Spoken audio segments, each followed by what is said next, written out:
Chapter 21, Future Projects. Victor, POV. As the red swirl of mist, and the light of the spell circle, died down, I found myself right back where I started. My personal laboratory within Castle Doom. Seeing that was the case, I stepped out of the spell circle and then sealed it. Not only in case Mephisto tried to use it to fuck with me, but also so nothing else could use it to fuck with me, given how many horrifying interdimensional beings there are out there. Once the spell circle was locked down, I used my magic and sent my armor back to its clear display case in the corner. After I did so, I headed over to my desk to review some paperwork in regards to the production of two new inventions I have just finished. The first is a gas mask which can detect heartbeats. The second is the medical from the Mass Effect series. I have recreated it, which with my brain power was easy to do. Plus the Mass Effect franchise doesn't exist in this reality, so there will no issues in regards to copyrights and the like. Seeing that all the paperwork was in order, I nodded. It means soon the production of the two products will begin, and once this happens, Latveria will be raking in the cash. Well, even more. Since after I became king I made it so the ICER and medical scanner I created while in the United States are now exclusively produced in Latveria, which will be the same for the other two inventions I have created. Why, you ask? Simple. Money. Latveria desperately needs it. Given how Vladimir and his regime completely destroyed the country's economy while they were still in power, it's a wonder there was even an economy left after those bastards butchered Latveria finances. Hence the need for fast cash inflow, so that my nation's economy not only stabilize but grow. And what better way than producing exclusive and highly sought-after products? Finishing up reviewing the paperwork, I filed it away. Just as I did, my technopathy alerted me to the arrival of 3 Doombots I had dispatched to gather certain items for me. Let's see what they've got. Looking up, I leaned back in my chair as those 3 specific Doombots entered my laboratory. All right then. Show me what you've got, I told them. When I did, the first one stepped up and produced several small vials. The vials themselves containing Pym particles. Because honestly, I think Hank Pym is a fool for not using this invention to change the world. The Pym particle could have revolutionized healthcare, physics, space travel, infrastructure, etc. Yet all its creator did was use it to play hero. I'm not saying Hank didn't do good work. I'm saying he could have done more. Oh well. You snooze, you lose. Don't worry, Hank, I'll put the Pym particle to better use for the world's sake in your place. Much more than that self-absorbed idiot Darren Cross ever could. Though I am curious to see how Hank's daughter would use the Pym particle if the man wasn't so closed off to them. Also yes, I said daughters. As in plural. Since in this Marvel universe Hank has 2 children. The first is Hope Pym from the MCU, while the second is his daughter from the comics, Nadia. Seems in this reality a few years after Janet died, Hank ended up getting together with a woman named Maria Trovea. Then long story short, Maria ends up getting pregnant, decides to keep the child, then dies in childbirth, leaving Hank to raise 2 daughters alone. Though from the information I have, they have both turned okay. Seems they both inherited their father's genius. So now we have 2 contenders for the title of Wasp running around. I can't wait to see how that turns out. Moving on. After inspecting the vials of Pym particles, I nodded. Seeing this, the Doombot who stepped forward retrieved them, and then went to put them into proper containment. Since I do not things suddenly growing and shrinking, including myself. After the first Doombot with the Pym particle vials stepped away, the second Doombot stepped up and presented me with 2 vials of blood. The blood itself belonging to Isaiah Bradley, the US second successful super soldier who they never acknowledged publicly simply because of the color of his skin. Sad. So anyway, I wanted samples of his blood so that I could recreate my own variant of the SS serum. Not for me, of course. I'm perfectly happy as I am right now with my armor, magic, and extremis-based powers. No, the SS serum wouldn't be for me but for my comrades. Present and future. Of course I could just give them the extremis serum I created, but I like having options. After checking out the vials of blood, I handed them back to the second Doombot who went to go put them into storage. Once this occurred, the last of the 3 Doombots stepped up. It then presented me with a hard drive and 2 clear cylindrical containers, each own containing a spider. The 2 spiders themselves being from Oscorp batch of genetically engineered spiders Richard Parker made before he disappeared and went into hiding. Since I've found traces of the man being alive, and am in the process of tracking him down. Not only for his scientific expertise, but for the brownie points I'll get with Peter upon returning him with his daddy. Oh, and speaking of the future wallcrawler, he's the spitting image of Tom Holland but was born the same year as he was in the Andrew Garfield films. Which means by the time canon gets into full swing we'll have an older Peter Parker running around. Also yes, pun intended. In addition, the Aunt May in this reality is the young hot one from the MCU, something I salute them for doing. Uncle Ben is also young in this reality. Now, as to the reasons I had the Doombot collect these 2 spiders, it's because I want to unlock their secrets and be able to use them to create my own spider-based super-powered individuals. Since the powers of Spider-Man are nothing to sneeze at. Especially the powers of other spider people like Miles Morales and Miguel O'Hara, 2 of my favorite spider people by the way. So yeah, having access to those kind of abilities would be amazing. As for the hard drive, it contains a complete record of all information on the Oscorp Industries servers and from Norman's personal one. Since I would love to see what that company is currently working on. Considering my plans pertaining to Norman Osborn. Seeing the spiders and hard drive, I nodded. I then reached for the drive, and commanded the last Dumbit to place the spiders in proper containment using my technopathy. As it moved to do this, I stood up from my desk and headed over to a workstation, where I plugged up the hard drive and immediately began delving into its content. Upon doing so, I found Oscorp was working on the Oz formula, the Exosuite and Glider from the Tobey Maguire Spider-Man films, the Exosuites from the Amazing Spider-Man films, and even the GR27 from the Insomniac Spider-Man game. They are also getting ready to assist Dr. Otto Octavius with the construction and production of his artificial sun. Learning all this and more, I nodded. Then after I finished my review of the data on the hard drive, I started working on several of my own projects, including 3 I can't wait to see come to fruition. Project Primarches, Project Cabal, and finally Project Sovereign. Though despite my excitement to see my projects turn into reality, I know rushing will do no good. That's why I am going to move steadily and methodically, so that when all is said and done, Doom stands above all others. It's a day I can't wait for. As I continued working, I suddenly stopped when I heard a knock on my lab doors. So when I did, I turned to face it, and when it opened up, Christoph was standing there. Yes, Christoph. Are you okay? I spoke. I am, Father, Christoph replied, since he had decided to start calling me that ever since I formally adopted him. I just came to inform you it's time for breakfast, he said. Ah, I see, I replied. Understood, I said. I then stopped working before putting everything in order and then leaving my lab with Christoph, so we could go enjoy a family breakfast, an event I want to be a part of. Which is why I told Christoph, and the others close to me, to come and interrupt me for such things unless the task I'm working on is deathly important. Since I want to spend time with those I care for, I will not become some neglectful man who prioritizes his own interest over his family and friends. I mean, it's not like I'm Reed Richards or Vegeta from the Dragon Ball series. No, I am Victor Werner von Doom, a man who cares. So that is why it's now family time. Chapter 22, Meetings. Arriving in the main dining hall with Christoph, the two of us went to take our seats at the table, where Boris was already seated and waiting for us. Since the man is a permanent resident of Castle Doom,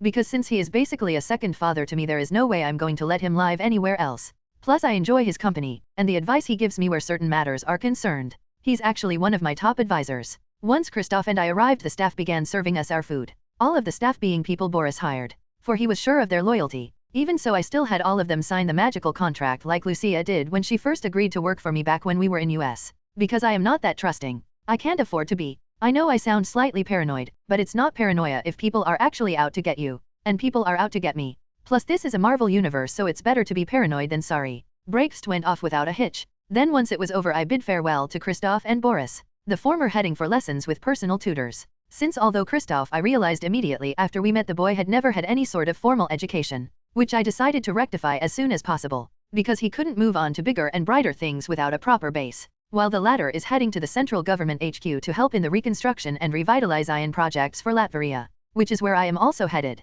So Boris and I journeyed there together. Then after we arrived, we went our separate ways. Arriving at my personal office, I entered it, where several of my advisors were waiting, including Zora, Lucia, and Torvald. Yes, Torvald. Despite his initial hostile attitude toward me when he first met a year ago, he's since then lost it, and during the revolution became a trusted friend and ally, which is why after assuming the throne I named him Latveria's new Minister of Education. Since before he joined the revolution he was a teacher, so the job fits him perfectly. Not to mention he isn't afraid to disagree with me and voice his opinions straight to my face. I like that quality in him. As everyone greeted me, I greeted them as I walked over to my desk and then took a seat behind it. All right, let's get started, I spoke. Yes sir, Lucia replied. First off, the renovations on the factories and warehouses which will be used to produce and store the products you have designed are proceeding smoothly. Based on everything, the manufacturing aspect of the venture should be up and running by the end of next month, she explained. Excellent, I said. Next item. Of course, Lucia replied. The second time, both the United Nations and our neighbor Symkaria have requested to send observation teams to our country,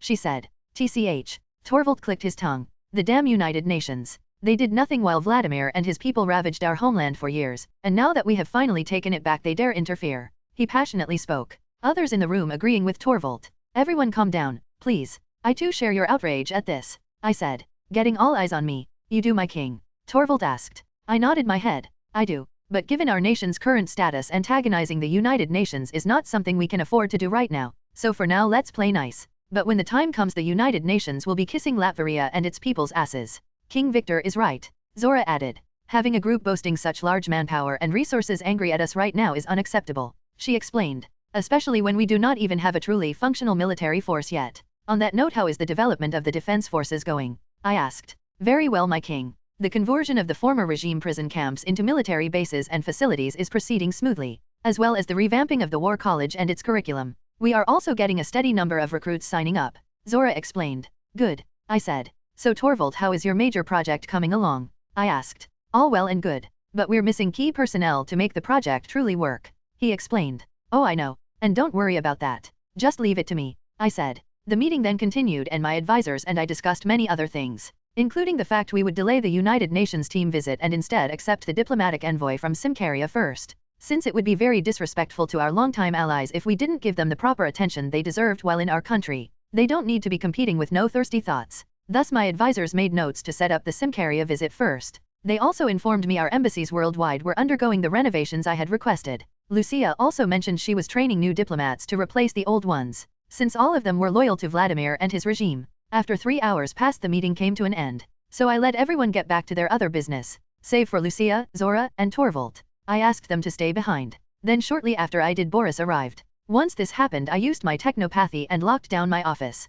activating signal jammers, white noise generators, and any other anti-surveillance device you can think of. I even activated some magical defenses, since you never know who could be watching or listening. Constant vigilance? Victor, why did you call me here? Boris asked. Yes, my king, what is this? Zora asked. I needed to discuss some matters with you in private, I replied. First off, the representative Symkaria will be sending to Latveria is Silvija Sablinova, I revealed. The Silver Sable, Torvald exclaimed. Since Sable reputation precedes her. Victor, how do you know this? Boris asked. The machine I showed you all some time ago, I replied. Since I showed Boris and the others my surveillance dome as soon as I completed it, because I know I have their undying trust and loyalty, even Torvald's. I knew you said it was for surveillance, but to think it would even allow you to learn information such as that. Torvald mused. Oh Torvald, my friend, you have no idea, I said. On that note, thanks to the machine, I also learned elements of the Sokovian armed forces are in the midst of prepping an infiltration mission into Latveria, so they can gather information on us, in order to prepare for a full-scale invasion,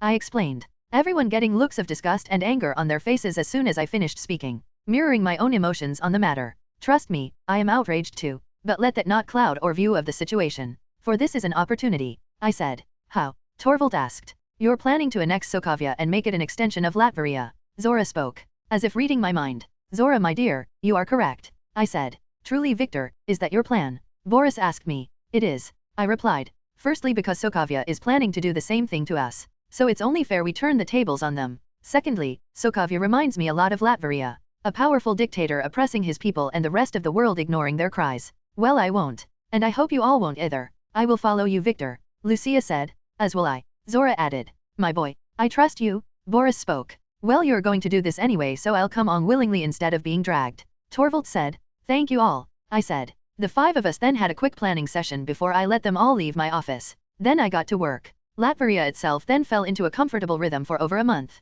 until the day the diplomatic entourage from Symkaria arrived. Time to meet the fabled Silver Sable. Chapter 23, Chapter 23, Representatives from Symkaria. February 18, 2007. Dressed in one of her silver pantsuits, Silvija Sablinova, aka Silver Sable, opened the door of the SUV she was in and stepped out. As she did so, the rest of her diplomatic entourage did the same, getting out of their SUVs, for they had arrived at their destination, Castle Doom, within the country of Latveria, where they would be staying during their diplomatic mission in the country, being hosted by none other than the new king of Latveria himself, and from what Sablinova could find out before arriving, the man who single-handedly changed the course of the Latverian Revolution, Victor Werner von Doom. The moment Sable heard about this arrangement, back in her home country Symkaria before departing for this diplomatic mission, she grew suspicious at Victor's actions, but didn't object, since she wanted to see what his game was. Who are you really, Victor von Doom? Sablinova thought. She was determined to find out. Once all of her people were out of their vehicles, Sablinova began walking towards the castle entrance, her people following right behind her, including one of the generals who helped Sablinova lead the Wild Pack, a reputable mercenary group she has inherited from her father, and one of her most trusted friends, an African-American man who only goes by the name Romeo, who honestly Sablinova did not want to be here, but after telling her generals what Stefan had requested of her in regards to Latveria, none of them would budge on one of them accompanying her, and Romeo ended up drawing the short straw, so to speak. In no time at all, the group reached the front doors of Castle Doom, where they found several individuals waiting for them, one being Victor von Doom himself, dressed in a green suit. 2 were females, who Sablinova easily identified as Lucia von Bardosh, Latveria new Prime Minister, and Zora Vukovic, Latveria new Minister of Defense. Other than them, there was an old man and a young boy who looked to be about 10 or 11, along with several robots, which Doom created and called Doombots. Seeing them up close for the first time, Sablinova quickly thought up several ways to defeat the robots under Doom command, along with the man himself and his allies. Eventually Sablinova stopped looking over the group in front of her. When she did, Doom stepped forward, gently took her left hand in his own, brought up to his lips, and then gave it a quick kiss before releasing Sablinova's hand, looking her in her eyes after he did. Greetings, Ms. Sablinova. My name is Victor Werner von Doom, the King of Latveria and your host for you and your people stay here in my home country. It's a pleasure to meet you, Victor said. Likewise, King Victor, Sablinova replied. And on behalf of myself and my government, I thank you for hosting us during our stay here. My government also appreciates you accepting our request in regards to this diplomatic mission. She spoke. Of course, Victor replied. It was no trouble at all, especially since I seek to repair the damage the former King Vladimir and his regime did to the relationship between our two countries. For I want us to have a long and fruitful relationship, he explained. Now then, allow me to introduce you. Victor walked back over to his little entourage and began introducing them to Sablinova and the other Simkarians. First we have our Prime Minister, Lucia von Bardosh. Victor spoke. Good to meet you all, Lucia said. Next we have our Minister of Defense, Zora Vukovic. Victor said. Greetings. Like Victor the First, hope your visit here will go a long way to repairing the broken relationship between our two countries, Zora spoke. Then finally we have a personal advisor of mine, Boris, and my son Christoph. Victor spoke. Good day, Boris said. Hello, Christoph spoke. You have a child? Sablinova asked Victor, since she hasn't heard anything about Doom having children. Well, we're not related by blood. He's my adopted son. But just because we don't share blood doesn't mean I don't care for him as if he is not my own, Victor quickly explained. Understood, Sablinova replied. Once she did, the two groups entered Castle Doom. They then split apart as several servants escorted Sablinova and her entourage to what would be their living quarters during their visit. Upon arriving at them and getting settled, Sablinova felt she now knew Victor von Doom just a bit better, but she wanted the whole picture. Thus she knew she had her work cut out for her. But never let it be said that Silver Sable doesn't love a challenge. As her SUV came to a stop, Silver Sable exited it, finding herself standing before a factory. It was the following day after she and her diplomatic entourage had arrived in Latveria.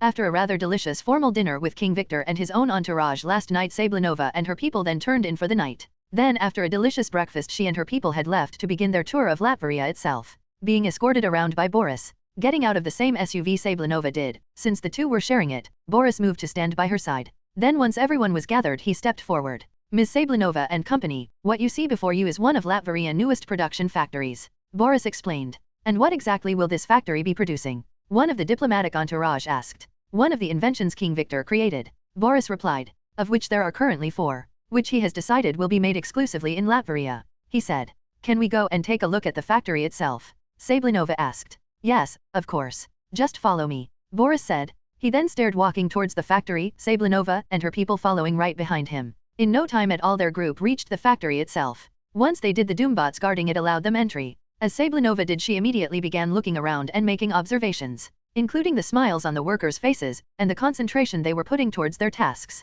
Sablinova sensed no deceit or anger in their actions. She actually noticed how the workers were enjoying themselves. Making a note of this, Sablinova then returned her full attention to the tour Boris was giving her and her people. Then once it was over, they left the factory and continued their tour of Latveria. This went on for several days. As it did, Sablinova felt herself getting a true sense of who Victor was. He was a man who could for his people and his country, and wanted to make them better as a whole. The evidence being his actions. From developing factories to produce products he had created in order to boost his nation's economy, to putting together an entirely new national education system. To say nothing of this Werner Academy, Latveria Minister of Education Torvald told her about during their brief meeting. Sable even noted how Victor was putting in efforts to create a competent national defense force, and not leave the protection of his country entirely up to machines. While Sablinova took no issues with machines, she would never rely on them solely for protection, since there is no better weapon than the human body itself in her opinion. Moving on. Before Sable knew it, 2 weeks had gone by and his diplomatic mission in Latveria was reaching its end. As she sat in the guest room in Castle Doom, she had been provided with Sable typed out a clear report for her own government officials to review once she retired home,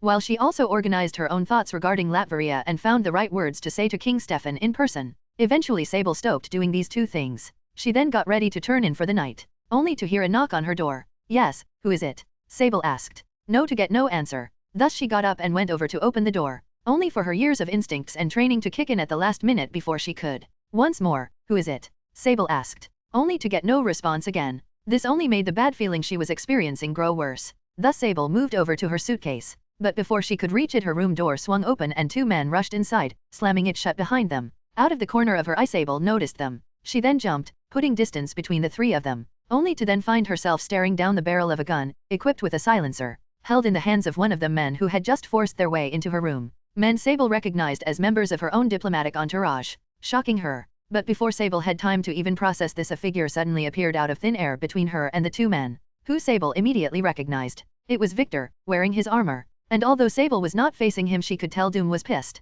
Which was true. In fact, he was fucking livid. Chapter 24, Conquering Sokovia I. Third person, POV. Staring at the two men before him, Victor wanted to ground them into dust and make them beg for death. For they not only had the audacity to attack someone under his protection, but to do so in his home. They had crossed a line none should ever cross. Now they were about to face the consequences of their actions. Raising his left hand in the men's direction, Victor telekinetically pulled the pistol equipped with the silencer out of the hands of the man who was holding it, pulling it into his own. Once he had the gun in his grip, Doom squeezed without any hesitation, destroying the weapon in an instant. Then as he dropped it to the ground, he used his telekinesis to grab hold of the two men and slightly lift them up into the air. Victor then telekinetically snapped both men's arms and legs. Then before they could even scream because of the pain he had just inflicted them, Victor put them to sleep using his telepathy. Once he did this, the door to Sable room opened up and two Doombots entered it. Victor having used his technopathy to call them inside. As the Doombots reached the two unconscious men, Victor placed them in the robot's grasps. Take them to the dungeon, Victor ordered. He got confirmation from the two Doombots, who then carried the two men away.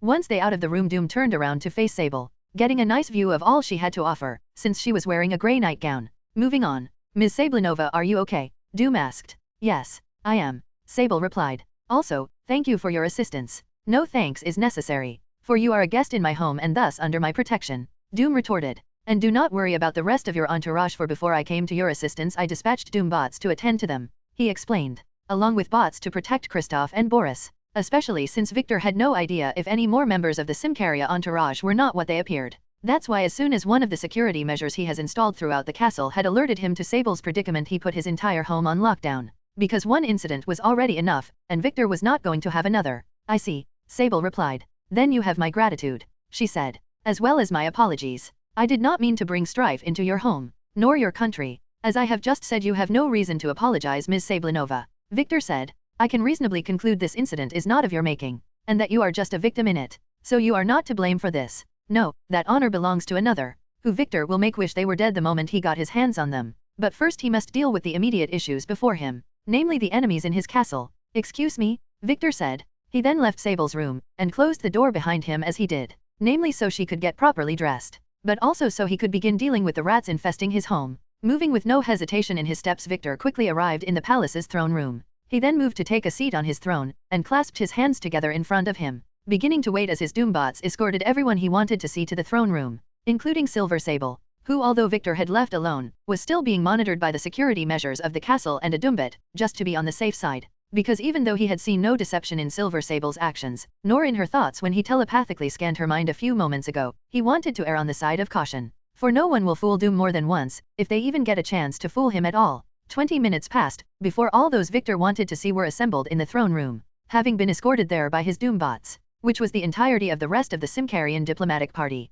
including Sable. Once everyone was there, Doom didn't hesitate and used his telepathy to delve into each of their minds, in doing so finding one more hostile individual like the two men from earlier, a young female aide, who was doing her best to look and act scared, but her thoughts betrayed her, literally, since the woman was already planning to go through with some sort contingency plan as soon as she left the throne room, and simply kill Sable before taking herself out, using the cyanide capsule embedded in one of her teeth. A good plan. But in front of Dr. Doom it was less than nothing. Using his telepathy, Victor quickly knocked out the hostile woman. As she fell to the ground, the rest of the Symkarian entourage turned in her direction. They then got ready to move to her aid, before Victor spoke up. Halt, he said, drawing all eyes to him. That woman you are about to help is a traitor who was planning to kill Ms. Sablenova before herself. He quickly explained. And where is your proof of this? Romeo asked. Victor expecting that question. He then got ready to answer, only for Silver Sable to speak up. Romeo, there is no need to doubt Victor, she said. He just saved my life, and protected me from two of our own, the ones who are missing right now.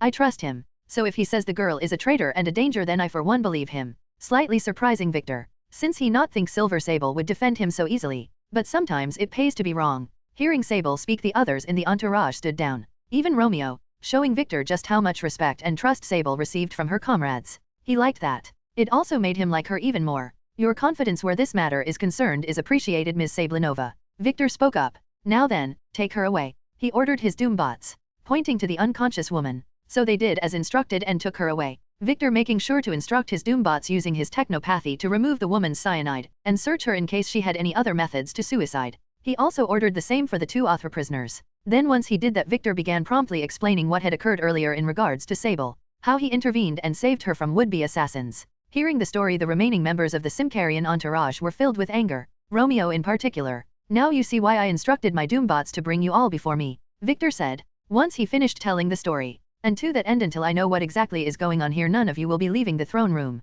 he said, except for Ms. Sablinova, who will accompany me as I interrogate the prisoners. What? But they're Symkarian citizens. A member of the entourage spoke up. You can't simply just interrogate them. I can and I will, Victor immediately replied, leaving no room for objection to his words. For they may be your fellow citizens, but they committed a crime in my country, no, my home, and for that they shall face my punishment, he explained. Victor then stood up and walked up to Sablinova. If you would, follow me, Ms. Sablinova, Victor spoke. Of course, Sable replied. For I too wish to get to the bottom of this, she spoke. Sable then turned to the others. Let us do as King Victor asks. Hearing this, the entourage agreed. Seeing this, Victor then began leading Sablinova out of the throne room, leaving the entourage there, several Doombots watching over them, while the pair who walked the castle halls eventually reached their destination, the dungeons, where several Doombots were waiting, who then formed up around Victor and Sable the moment they arrived. So, I see you did not tell your fellow countrymen about the abilities I have displayed thus far, nor do you yourself seem disturbed by them, Doom spoke, wanting to address that particular issue before proceeding ahead with the interrogations.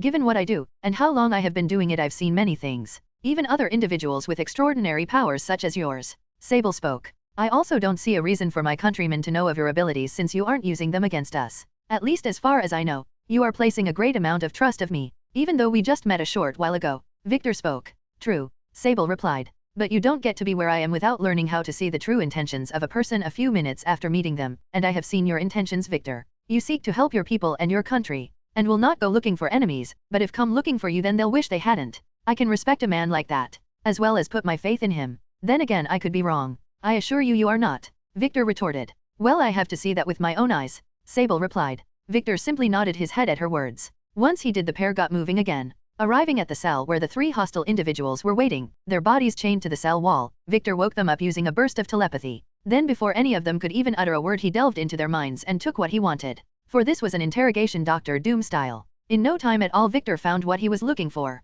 The information on who gave the three before him their orders. The person in question being none other than Symkaria's own, and current, Klaus Limka. But those orders were only in regards to sabotaging the diplomatic visit, and making sure Latvarian and Symkarian relations completely fell apart. In regards to who gave the order to have Silver Sable killed, it came from the three hostile individuals' true leader. One Baron Wolfgang von Strucker, a man who is one of the current heads of Hydra. The three people before him Hydra agents. After learning this, and several more interesting bits of information, Victor stopped telepathically probing the minds of the three prisoners and then put them back to sleep. He then turned to Sable's direction. Ms. Sablinova, do not be alarmed at what is about to happen. I am simply sharing with you what I have just learned. Victor spoke. The man then did just that, and shared all he had just learned telepathically from the prisoner's mind with Sable in her own. When the mind transfer of information was finished, and Sable had a minute to process, she went through a slew of emotions within seconds. Disgust, fear, disappointment, but most of all pure anger. Victor sharing the same sentiments. For Hydra had tried to fuck with him, and now they will pay the price.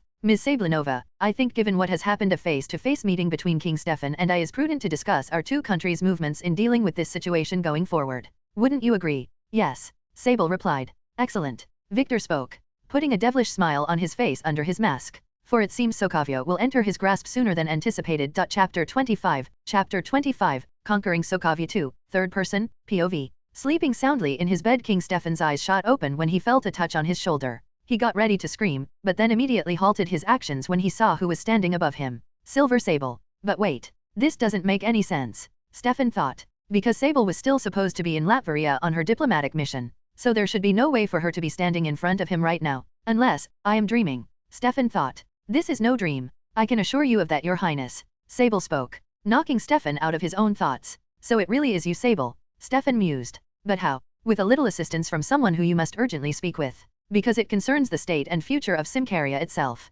Sable spoke, a serious expression on her face, more serious than Stefan ever rarely saw on his ally and friend, telling him this was a life and death matter she was talking about. Realizing this, he fully woke up. I understand, Stefan replied. Good, Sable replied. Now then allow me to introduce you to the King of Latveria, Victor Werner von Doom, she said. Sable then stepped to the side, and that when she did, Stefan saw the new King of Latveria sitting in one of the chairs in his room, dressed in a strange-looking armor, with his helmet off and sitting atop his lap. Greetings, King Stefan. A pleasure to finally meet you, Facetofus, though I wish it were under better circumstances than those that have brought me here tonight. Victor spoke. But Stefan barely let the words he heard settle in his mind before questions he had exploded out his mouth. What? How are you here? Why are you are? How did you get past my security? Really, will someone tell me what is going on here? Stefan spoke. An exasperated look on his face, which Victor expected, since even though Stefan was a king and ruler he was still a man, a relatively ordinary one at that. So if he were in the man's position he would likely be having the same response. That's why Victor said nothing until Stefan finished speaking.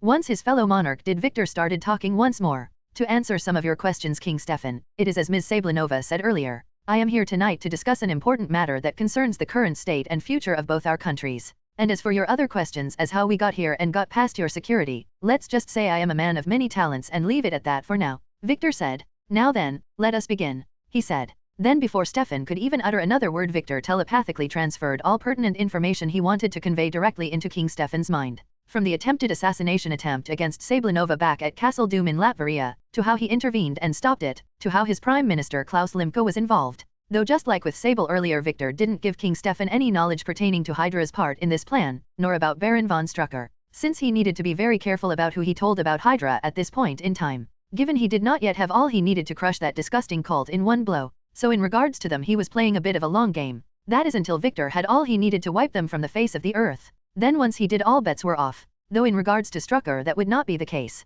since the man is most definitely going to pay for thinking he can harm Latveria. For as the country ruler, Victor is not about to let that shit slide. In under a minute the telepathic transfer was complete. When it was, Stefan got a furious expression on his face. Limke, he growled. The king then took a moment to rein in his anger before he focused his gaze on Victor. Thank you for bringing this to my attention, King Victor. It was no trouble at all, Victor replied. After all, Latveria and Simkaria have been allies for years, despite how Vladimir and his regime sullied that bond. Even so, you didn't break off ties with my nation, and even gave us a chance to show you that we have changed. So in that regard I refer to the old saying, one good turn deserves another, he spoke. And on that note, let us keep strengthening our renewed friendship by dealing with this Limke matter together. I already have a plan. So, what say you, King Stefan? I say, you have yourself a deal, Stefan replied. Since from what little he had just seen of Victor he wanted the man as a friend and nothing else. Hearing his fellow king's words, Victor smiled. Excellent, he said. Victor then stood up and walked over to Stefan to offer him his hand, which the king of Simkaria took and shook,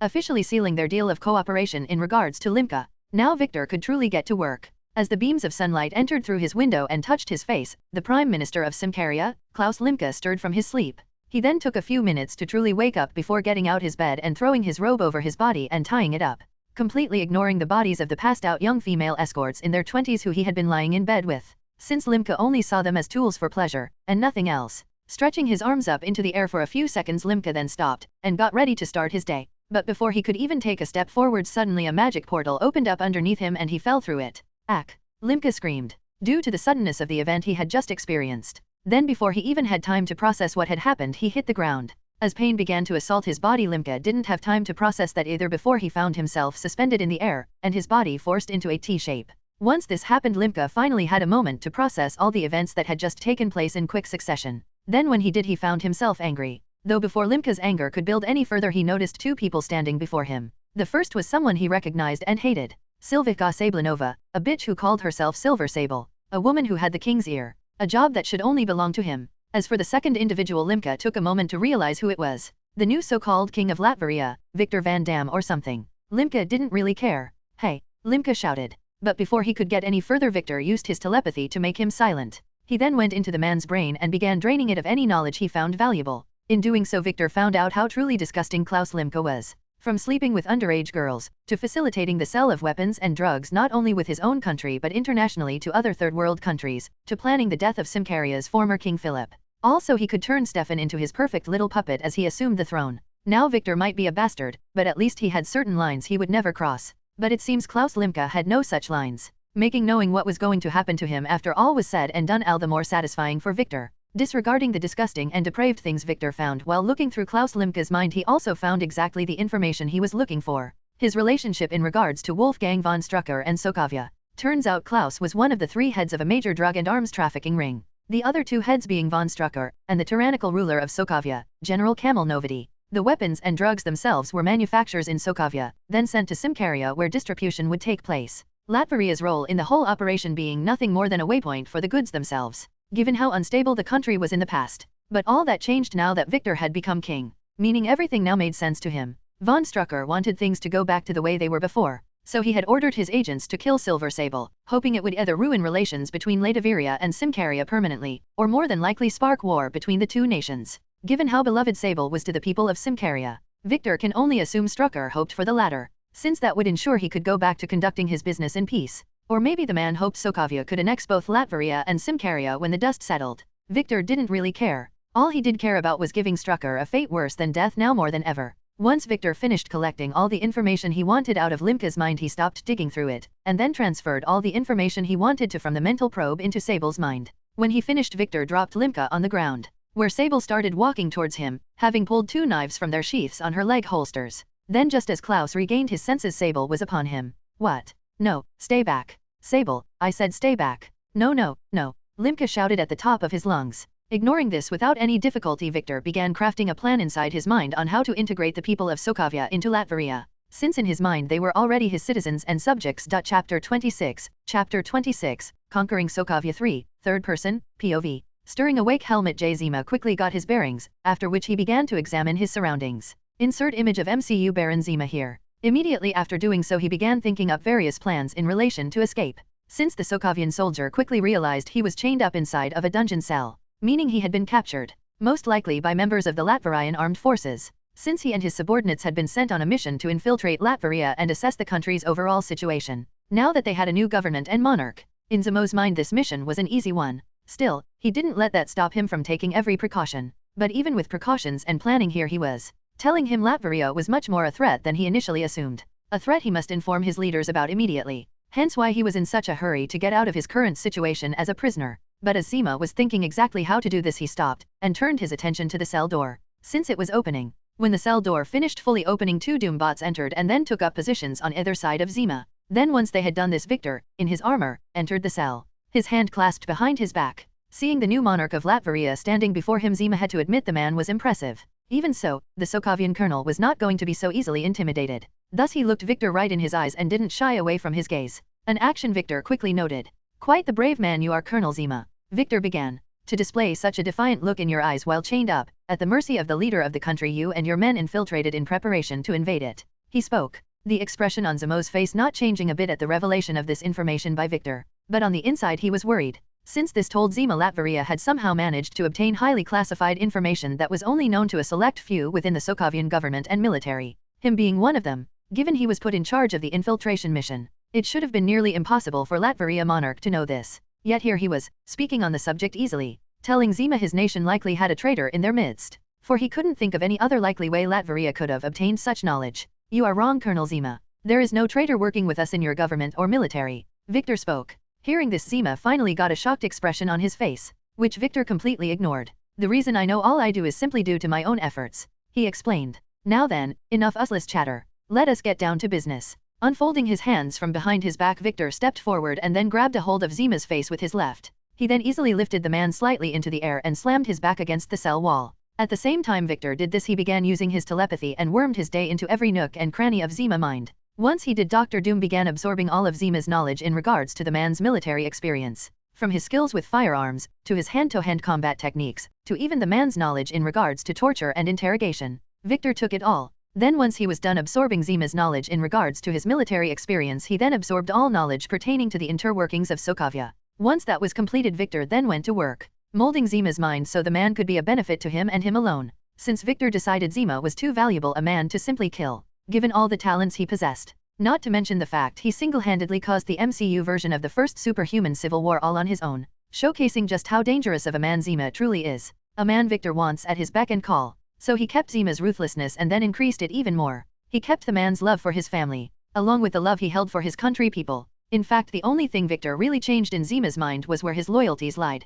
Instead of to Sokovia, Victor made it so that Zima was loyal to him, and his ideals and plans, alone. When Victor finished up inside Zima's mind, he telepathically put the man to sleep, so the mental programming he just did could set in. Setting Zima down on the floor, Victor released him from his grasp. He and the Doombots who were in the cell then left, Victor having just completed Phase 1 of Latveria annexation of Sokovia. Now it was on to Phase 2. March 5, 2007. Sokovia, Novigrad. Sitting in his private office, behind his desk in his chair, General/Dictator Kamil Novity had an angry expression on his face. due to the information he was reading off the papers in his grasp, which was an intelligence report he had just received from one of his undercover agents in Simcaria, stating that the crimes of Prime Minister Limca had been discovered by King Stefan and those loyal to him. As such, the man had been arrested, and it seems all those related to his illegal dealings were being rounded up as well, along with all their belongings, including the shipments of drugs and guns Novity and his associates in Sokovia had sent Limca and the rest in Simcaria. Fuck! Novity shouted, slamming his fists down on his desk. Since not only did he just learned he lost a huge amount of money, but that Simcaria now has evidence Sokovia was involving itself in their affairs,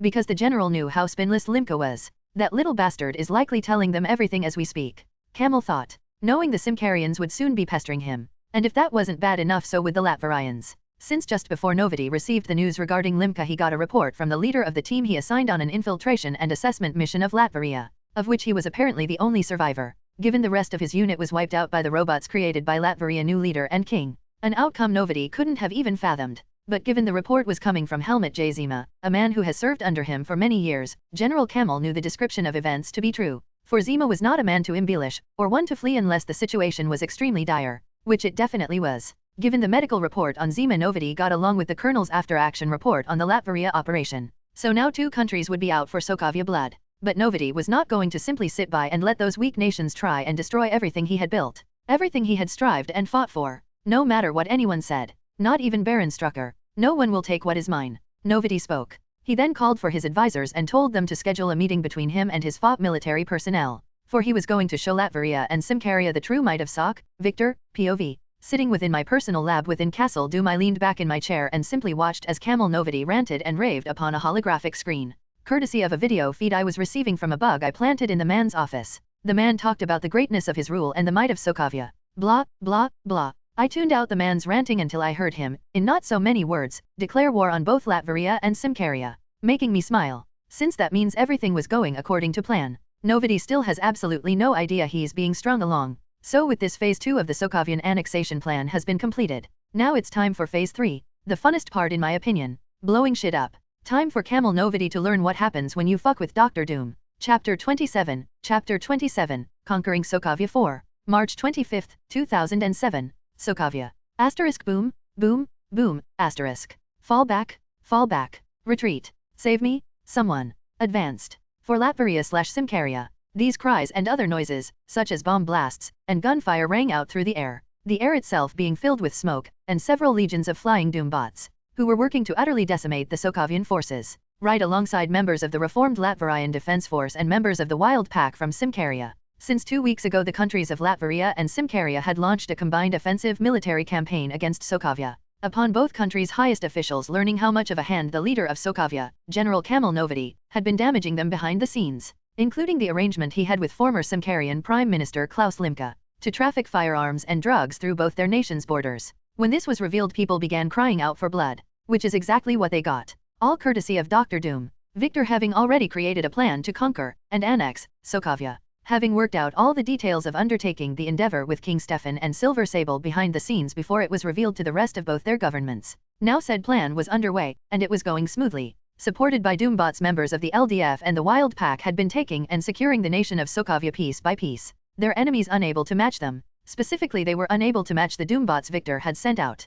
who were easily keeping the Latvarian and Simcarian solidars alive, while decimating the Sokovian forces' numbers. Really, for Sokovia it was a losing battle, in more ways than one. Since while the combined offensive campaign had been sweeping across Sokovia, those a part of it had been rendering aid and assistance to the civilian populace of the nation, giving them food, clean drinking water, and medicine, much more than Novity, and those that followed him, did. Thus the people had slowly began siding with the invasion force, aiding them any way they could. Thus Sokovia's future had already been decided, even by those who couldn't, or rather refused, to see it. April 7, 2007. Sokovia, Novi Grad. No, this is impossible. Camel Novity thought, sitting in his personal office, within a military bunker located within the city of Novi Grad. The place he, and the other high government officials, had moved to after they realized the war against the combined Latvarian/Simcarian forces was not going in their favor. Damn it! Novity shouted, slamming his right fist atop his desk. Right after he did, someone knocked on his door. What? Novity shouted at the door in anger. General, there has just been an important development. You're needed in the war room immediately. The person on the other side of the door replied. Understood. Novity retorted. He then walked over to his office door and opened it. revealing none other than Zima, dressed in his full military fatigues, waiting outside and standing at perfect attention. Since after returning from his infiltration mission in Latveria, and recovering from his injuries he had sustained during the mission, Novity had decided to induct Zima into his inner circle. Closing his office door behind him, Novity started walking, Zima following in step behind him. The two men reaching the war room a few minutes later.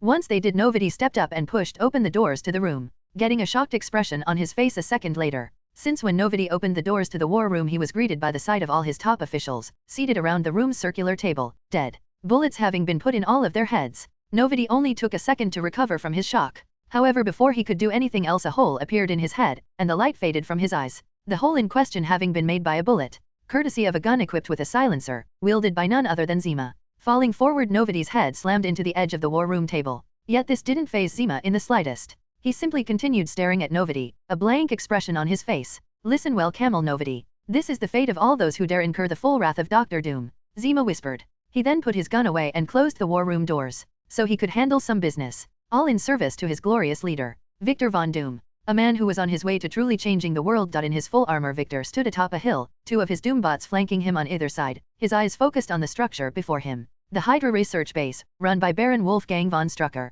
one of Hydra's highest leaders, and the man who established the research base in the first place. He is also a man who saw fit to try and lay his hands upon what Victor holds dear. Now he will pay the price for his actions. Using his technopathy, Victor made sure all the Doombots he had brought with him for this raid/execution mission were all in position. Finding out they were, he did a curt nod. Victor then got ready to move out, only to stop when he was contacted by Zora. Yes, Zora, Victor said. Forgive me for disturbing you, my king, but you told me to inform you when Zima contacted me. He has, Zora explained, her and Lucia knowing exactly what Victor had done to get Zima on their side, neither woman having a problem with it. In fact, when Victor told him of his mental reprogramming of Zima and how he bent the man to his will to use as a weapon, he ended up sensing both women became slightly aroused, a fact he found himself enjoying. And, what is his status? Victor asked. He has successfully completed his mission. Novity and all of highest personnel within the Sokovian military and government area dead.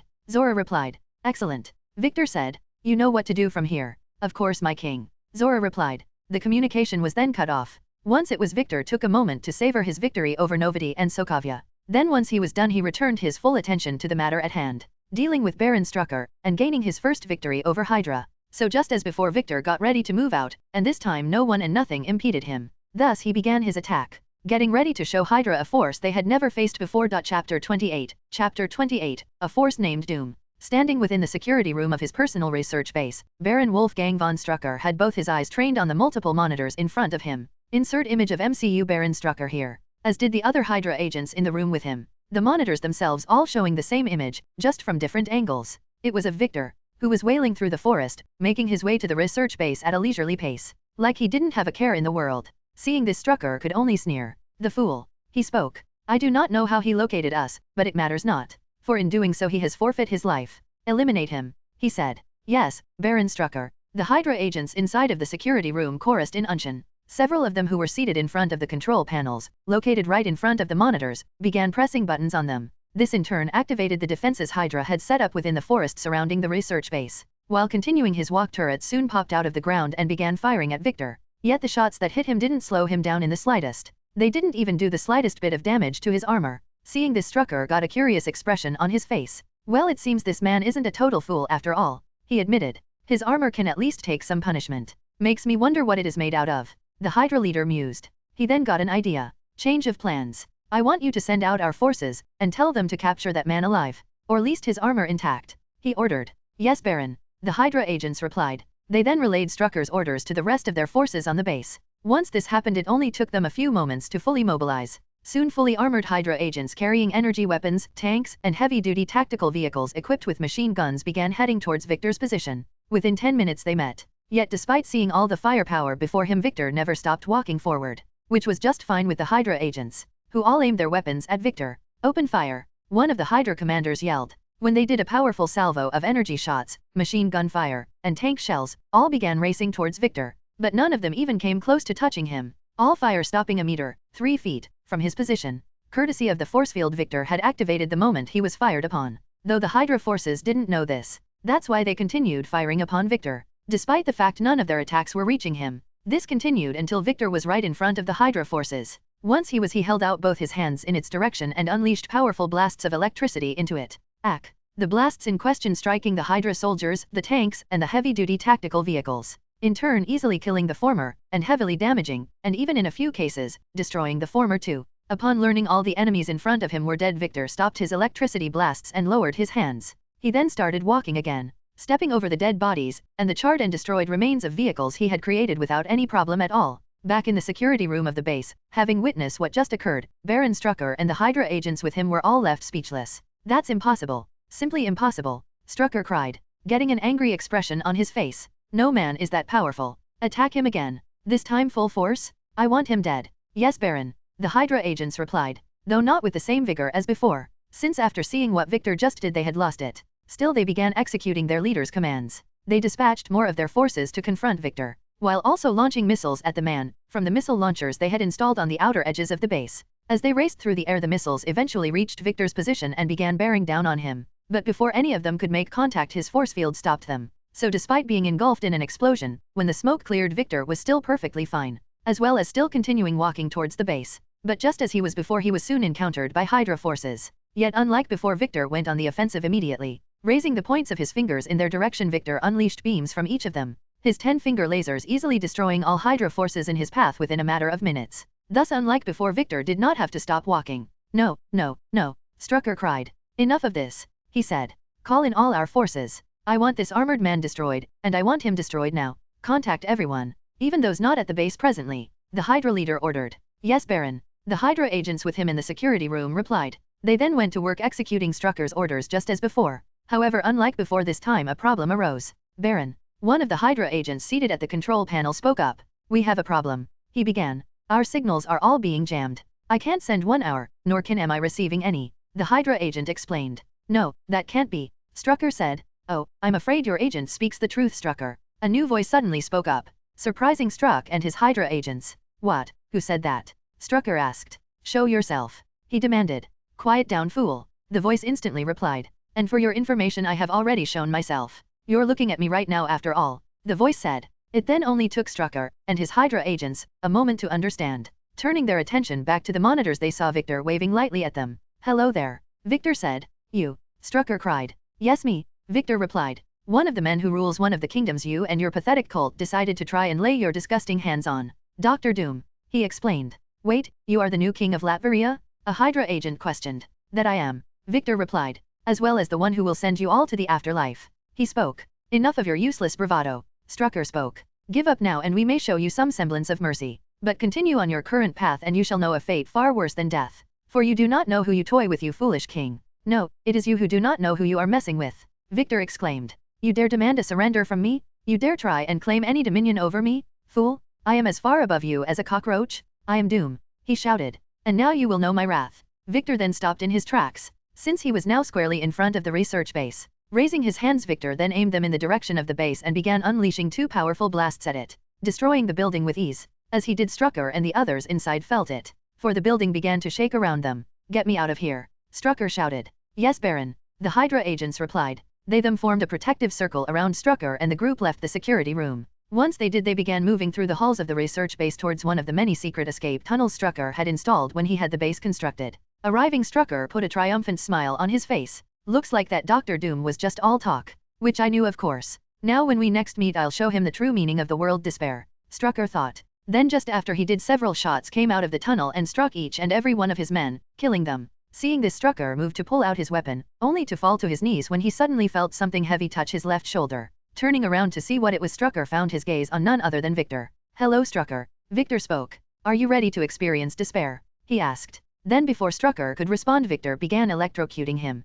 Ack! Strucker's pain screams filling the air, which were music to Victor's ears, leading to a smile to form on his face under his mask. For Strucker was now experiencing the first-hand the wrath of Doom, a feeling he won't soon forget. Victor, POV. I continued shocking Strucker for a few more moments before I stopped, since the bastard had passed out, and I didn't want to kill him. Oh no, that would be him getting off too easy, and we can't have that. Plus I still need to extract all the information he has in that shiny bald head of his. So after I let go of the man, and his unconscious body fell the floor, I opened a portal under him and sent him to a cell back at Castle Doom, where I had 2 Doombots standing by waiting to show him some generous Latverian hospitality. Once I finished with that, I used my technopathy to contact some of the Doombots I had stationed around the facility and ordered them to move in and begin searching the place. Me doing the same. since although this place is a Hydra base, it is also a treasure trove of useful information. One I am not about to leave unattended. So with that I, and several of my Doombots, began searching the facility. In doing so I found plans for tack, some stolen tack, and other goodies. But the piece of resistance was when a Doombot contacted me, and informed me it had found people still alive. Children to be exact. So when it did I rushed it to its location. Then upon my arrival I found myself face-to-face with teenage versions of Wanda and Pietro Maximoff. Insert image of Wanda Maximoff / Scarlet Witch here. Insert image of Pietro Maximoff / Quicksilver here. Also known in the future as Scarlet Witch Cher and Quicksilver. The two of them definitely being the biggest and best discovery of the day. Chapter 29. Chapter 29. The Maximoff Twins. Wanda and Pietro Maximoff. I can't believe it. I mean, I accounted for the possibility the twins might already be present at Strucker's facility when I attacked it, but to see them before me in the flesh is wonderful. For I was hoping meet and then bring them both to my side. Partially to keep them out of clutches of groups like Hydra and Magneto's Brotherhood of Idiots, and partially so I could give them comfortable lives. Since with all the shit they went through during their early years in both the MCU and the comics, they deserve it. Eyeing me with suspicion and fear, Wanda and Pietro tightly held on to each other, the former's eyes slightly flickering between her natural brown and a deep red. Me sensing Wanda's immense magical energy reserves when her eyes flickered red. But considering she is the fabled Scarlet Witch, that doesn't surprise. Her potential is something I cannot even fathom. Just thinking about it sends a shiver down my spine. Especially with my foreknowledge of what she can potentially do. Both the good and the bad. The latter I want to prevent at all costs. Since when Wanda Maximoff loses her shit, the whole of reality ends up in danger. Both in the MCU and especially the comics, this was showcased well many times. So I want to work with Wanda to make sure none of those events ever come to pass. Ever. So it's time to take my first steps towards making that goal a reality. I took a step forward in the direction of Wanda and Pietro. No, stay back. Only to stop in my tracks when Wanda shouted at me and raised her left hand in my direction. When she did, I felt a force trying to push me back, telling me she, and likely Pietro, already have access to their powers. Despite the fact Strucker hadn't yet acquired Loki's scepter, which housed the Mind Stone, that helped the twins unlock their powers in the MCU, meaning their origins in this world are probably closer to the comics and X-Men television shows, like X-Men TAS or X-Men Evolution, especially given the twins' age, the two of them looking to be about either 12 or 13, just a bit older than Kristoff, who is currently 11 years old. Though following that logic I can't help but wonder if the twins' father is Magneto, just like it was before the comics reconned it. Which I always found to be a horrible mistake and made no sense whatsoever. I mean, that change ruined so many storylines for me, but it is what it is. Though I really do need to learn whether Magneto is the father of the Maximoff twins, for that will affect several of my plans. Listening to Wanda, I stopped in my tracks. When I did, she lowered her left hand and I felt the force trying to push me back stop. Not that it was really affecting me at all. Hey, it's okay. I am not going to hurt either of you, I spoke. Then as a show of good faith I reached up, pulled down my hood, and then slipped off my helmet, so the twins could truly see my face. I just want to help you both. Like the people here helped us? Pietro angrily asked. No, not like them. Never, I said. What I want to do, if you both will allow me, is to truly help you. I took a step forward and extended my right hand. My name is Victor, and if you both come with me I make you this promise here and now that no one will ever hurt you again like they did at this place. A silence filled the air after I spoke. The twins looked at my extended hand, curious expressions on their faces. This went on for close to 5 minutes, before finally a change took place. Standing to their feet, the twins slowly approached my outstretched hand, and then Wanda took it. Thank you for trusting me, I told them. I meant what I said earlier. You will never regret doing so. By the way, would you both mind telling me your names? Wanda. Wanda spoke. Pietro. Pietro said. Wanda and Pietro. Nice to meet you, I said to them. I then introduced them to the Doombots, which made both children get stars in their eyes, and for a moment dropped the guard they had been putting up. Seeing this I nodded. Then after I did, I used my technopathy to inform the other Doombots of Wanda and Pietro existence. I also told them to pick up the pace in collecting all they could from the base. Because even though we are in control of all signals the base is transmitting and receiving, and have the surrounding area locked down in a 10-mile radius in all directions, I would rather not stay here longer than I have to. Having received my orders, my Doombots picked up their pace. As they did, I made small talk with Wanda and Pietro to get a better sense of the both of them. In doing so I found out how they ended up here at Strucker's facility. Apparently a few months ago both twins started displaying their powers. When Strucker got wind of this, he sent his agents to retrieve them. Their mother Magda, ending up killed in the process. Then the twins were brought here where Strucker and his people performed dangerous and unethical experiments on them to test the limits of their powers, as well as to see if they could be replicated. While the Maximoff twins recounted events, both of them got years in their eyes. I could also sense their fear, pain, and anger. Due to this I said nothing and let them tell their tale. Then when they were finished I got on a knee in front of them and pulled them both into a hug, since they definitely needed it. Reciprocating my hug, the twins leaned into me and cried. This went on for 5 minutes until they finally stopped. When they did I pulled away, and then gently patted them both atop their heads. You children have been very brave. Braver than others your age should have to be. But it's all right now, for I am here. I spoke. Also, what of your father? Since during the twins' entire story they never once mentioned him. We never met him. Wanda said. Yeah. Pietro added. Our mom told us he died before we were born. He explained. I see. I replied. Though that just gives more credence to the idea that the twins are magneto-biological children in this world. Though without a DNA test I can't be sure. Better get one of those pronto. I also need to look out for Lorna Dane. Since if old Buckethead sired Wanda and Pietro, then it's a good chance Polaris is walking around this Marvel universe somewhere. As I thought on the matter, I was interrupted as my Doombots contacted me, informing me they had finished acquiring anything of value in the base. They had also set the explosive charges I provided them at the base's key structural points. For I am not letting this place continue to stand in what is already essentially Greater Latveria. Replying using my technopathy, I instructed all the Doombots to gather at the front entrance of the base. Once I did, I put my helmet back on. Come children. Let us leave this place. I spoke. Wanda and Pietro nodded. Upon seeing this I started walking, the Maximoff siblings following right behind me, along with the Doombots that were present. Our group eventually reached the base's main entrance. When we did, we then began to wait, until all other Doombots in the area arrived. Once they did, I opened 2 portals. One to a meeting room in Castle Doom in Latveria, while another was to a secure storage facility in Latveria I had set up. For when I made acquisitions like all I took from Hydra today, when the portal opened, the Doombots carrying the items they had procured from Strucker's base walked through the secure storage facility portal. Whoa, so cool. Pietro mused. How is this possible? Wanda asked in wonder. Magic. I told the both of them. I then continued watching the Doombots trek through the storage facility portal. Then once all those who were meant to pass through it were on the other side, I closed it. I then ushered Wanda and Pietro through the portal linked to Castle Doom, the remaining Doombots accompanying them. Once all of them were through, I used my armor to activate the remote detonators on the explosives. I then walked through my portal, an explosion going off behind me as I did.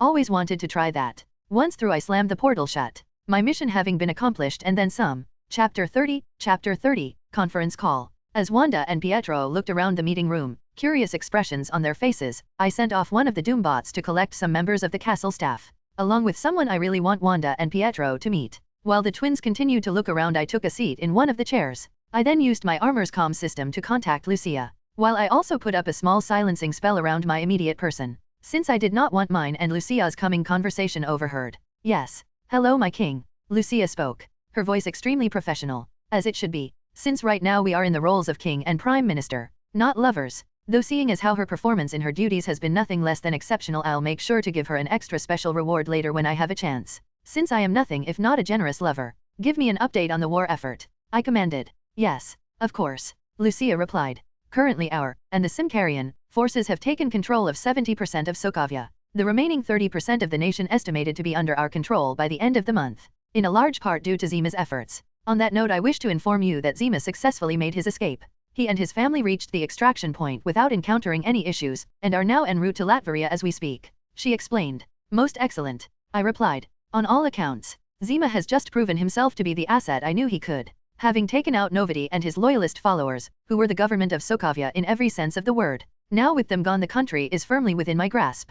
Especially with there now being no Hydra in the country to interfere. Though since I have taken out Strucker, I know those tentacle cult bastards won't stay idle for long, which is why Sokovia must be secured before they make any sort of move in regards to Strucker. Lucia, I've decided to send another legion of Doombots to Sokovia, and I want the former country firmly under our control in 2 weeks, not by the end of the month. I spoke. Yes my king. Lucia replied. I'll coordinate with Minister Zora, the Simkarians, and our forces in country and make it happen. She spoke. Good. I said. Now then, what news do you have for me in relation to our other ongoing matters? I asked. Since although Latveria is fighting a war, it does not mean all of our attention is focused solely on that matter. That would just be horribly irresponsible. First, the factories set to produce the products you created have been successfully restored and are now operational. Currently their workforces are being trained, and all the ones currently active have begun production. Secondly, several orders have already been placed with us in regards to the medical and gas mask, mostly from countries belonging to the European Union and in South America. But both South Korea and Canada have also placed orders with us.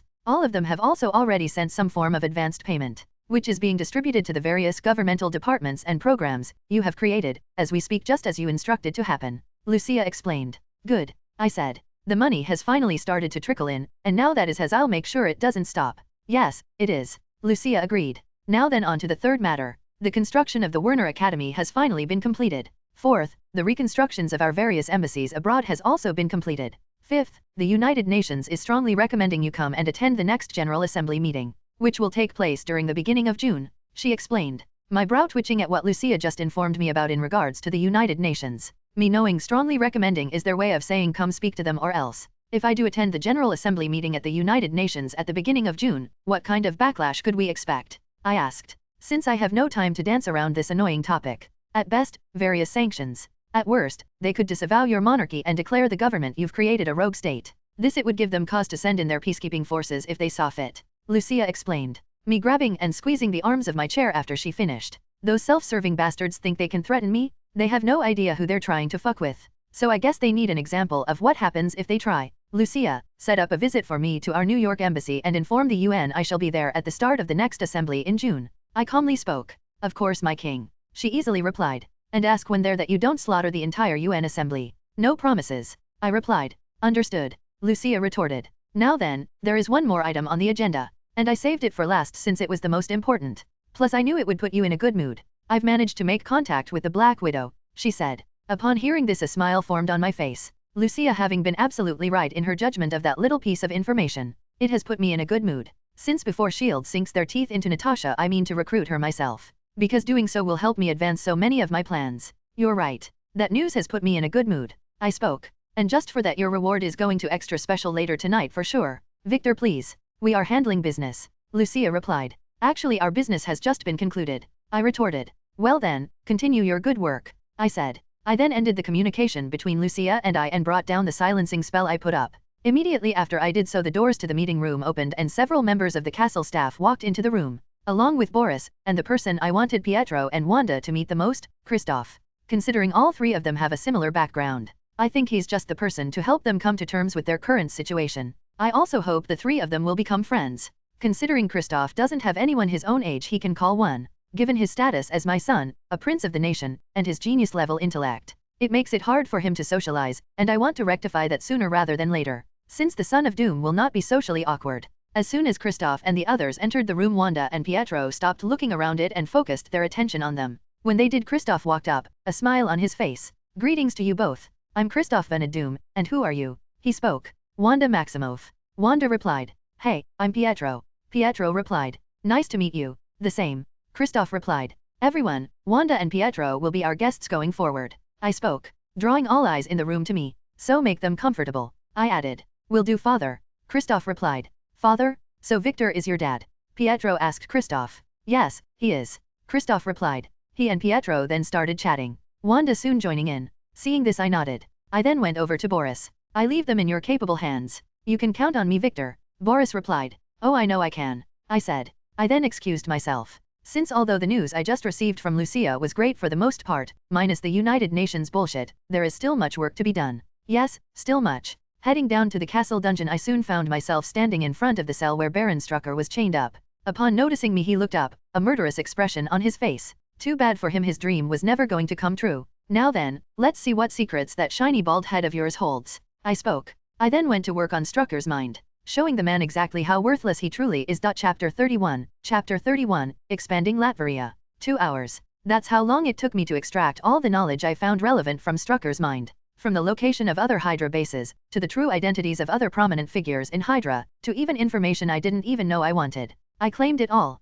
Then once I was finished with the man I immediately took him to hell and handed him over to Mephisto, as the first of my 3 sacrifices, as part of our deal to get my mother's soul back. Since based on what I saw while in Strucker's mind there was no greater punishment I could inflict on him than handing him over to Mephisto. Because fuck. That man had committed so many atrocities, so many taboos, in the name of Hydra and his own self-serving goals and interests, that I was at a loss for words on how to describe the disgust I felt upon seeing it in his mind. After I was done I felt like I needed to bleach my brain. No, actually I felt I needed to give myself a lobotomy. That's how horrid Strucker's mind was. But it wasn't all bad. Since now that I've gone through Strucker's head at least I have some idea of what it will be like when I go through the minds of the other leaders of Hydra in the future. If necessary. That is if I don't rip their guts out, and make them watch as I do it. Because again, fuck.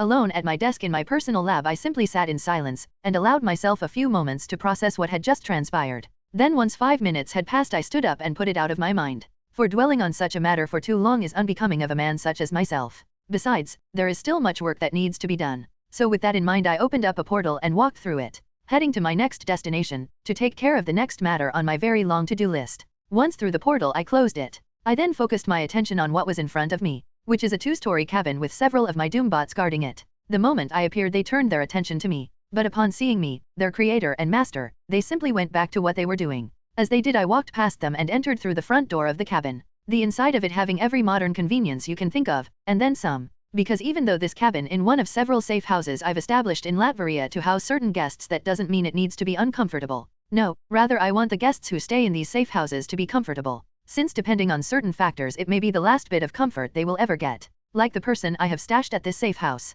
Sitting in one of the chairs positioned in front of the flat-screen television, the person in question turned their head in my direction. It being one of Luis Dens, a legendary Sokovian general and political leader, who is one of the only people who had their heads on straight in that whole damn place. He was a man who could have united his country, which is exactly the reason why nobody placed him as a political prisoner in a deep dark hole the first chance he got. A place General Dens remained for 3 decades. That is until I had my Doombots rescue and extract him during the start of the Sokovian invasion. Why, you ask? Simple. I wish for him to work towards making my goals a reality. I wish for him to serve Doom. Upon seeing me, Dens used the remote to turn off the television. As he did I walked over to the chair situated opposite of his and sat in it. General Dens, I began. Looks like you are doing much better than the last time I saw you. I spoke. Since when I did, Dens was mostly skin and bones. He had various wounds on his body, and he smelled worse than horseshit. Though given where he spent his days for the past 30 years that didn't surprise. Now though he looks absolutely healthy. I also know that he is, given all the surveillance equipment and passive scanners that are installed inside of the cabin.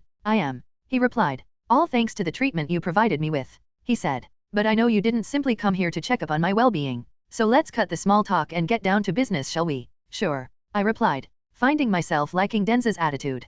Put simply, by the end of this month your home country of Sokovia will no longer exist. I revealed. General Novity and his loyalists, followers, and highest-ranking officials are all dead. I know you know what that means. As for why I am telling you this, it's because I want your assistance in helping your people through the transition from being Sokovian to becoming Latverian. Since it has already been decided Sokovia will become a part of Latveria. You fucker. Dens shouted at me, a look of pure anger and rage on his face, which I expected, given what I just informed him about in regards to his homeland. If I was in his shoes I would likely be having the same reaction. The difference between Dens and I is that I would have the power to do something about a potential annexation of my home country, while he does not. You save me only for you to tell me you are doing away with my homeland and taking it for yourself. Yes, I easily replied. Because if I didn't, Sokovia would eventually face annexation anyway, only likely not simply by one state, and instead multiple, making its lands even worse than they already are. At least doing things my way your people will survive and gain better lives than they have right now, but at the cost of our freedom and independence. Dens retorted. Sorry to say, General, but Sokovia and its people lost that a long time ago, I stated. War, after war, its resources being stripped by outsiders like large private conglomerates, dictators like Novity, and let's not forget the inference of foreign powers, most prominently from the West. Honestly, I find it miraculous Sokovia has existed for as long as it has. Though your nation's time is now over. It is now a part of Latveria. But just because your state is gone doesn't mean you have nothing left to fight for, to protect. I speak of the people, General Dens. Yes, the people. Which is why you started fighting in the first place. So I ask you this, join me and continue fighting for the people that made you what you are today. What say you? While I spoke, Dens was still naturally angry and upset. But slowly he began calming down, and then got a curious expression on his face. Using my telepathy I could tell he was thinking about my offer. But he was also greatly conflicted, given his loyalty to Sokovia. So I did him a favor and tweaked his thinking a bit. Now I didn't brainwash him like with Zima, just to be clear. Instead I made him just a bit more open to my suggestion. After 10 minutes of silence, Dens gave me his answer. King Victor, I've come a decision. I'll do it. I'll join and assist you. Dens said. Excellent. I replied, smiling underneath my mask. For once again everything is going my way. April 23, 2007. Third person, POV. So with a Luis Dens now firmly on his side, Doom focused his attention on completing the annexation of Sokovia. A goal he accomplished within 2 weeks. Just as he wanted. Naturally after he did this he then announced the annexation plan to both his people and the Sokovians. The former of whom were mostly happy, while the latter were outraged. At least until Colonel Zima and General Dens came forward and fully supported Victor's idea. Faced with this, many in Sokovia began turning to his side, leaving on the most extreme opponents to the annexation proposal, who were swiftly eliminated by Victor the first chance he got. Thus Dr. Doom changed the world once again in a short time, turning Sokovia in a greater part of Latveria, having taken the first step in expanding his kingdom. The first of many. Chapter 32, Chapter 32, Back to New York. June 4, 2007. United States of America, New York City, John F. Kennedy International Airport. Victor, POV. Finishing off the glass of whiskey in my left hand, I looked out the window situated on my right.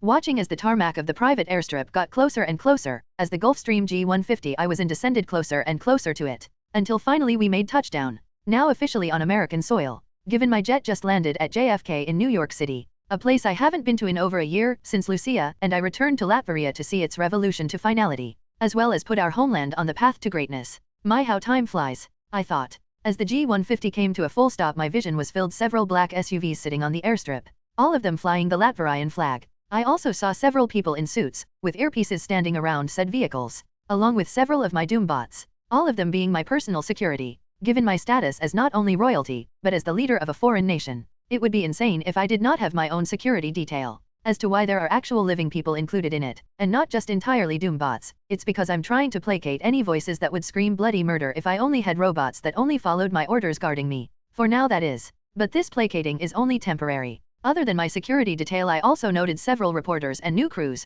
who had formed a mob and were trying, and utterly failing, to get close to my G150. The security detail doing their job. Quite the crowd you've attracted. The person sitting with across from me in the plane cabin spoke, it being none other than Silver Sable herself. Since I hired her, and by extension the Wild Pack, to augment my security detail while I am here in the US dealing with this whole UN annoyance, I having requested Sable be my personal bodyguard during my time here in the States, a request she agreed to. She didn't even charge me any extra like I hear she normally does for those that request her personal bodyguard services. So score 1 for me. Through no fault of my own, I can assure you. I guess I'm just that popular, I replied. Well then, let's get this show on the road, I spoke. I then unbuckled my seatbelt and stood to my feet, Sable doing the same. As she did, the cabin door was opened from the outside. Once it fully was, Sable moved to stand in front of me. From now on you stay behind me, she instructed. Yes ma'am, I replied. You're the security expert here, so whatever orders you give I'll follow, I replied. For the most part was left unsaid. Sable knew this, considering the flat look she gave me after I spoke.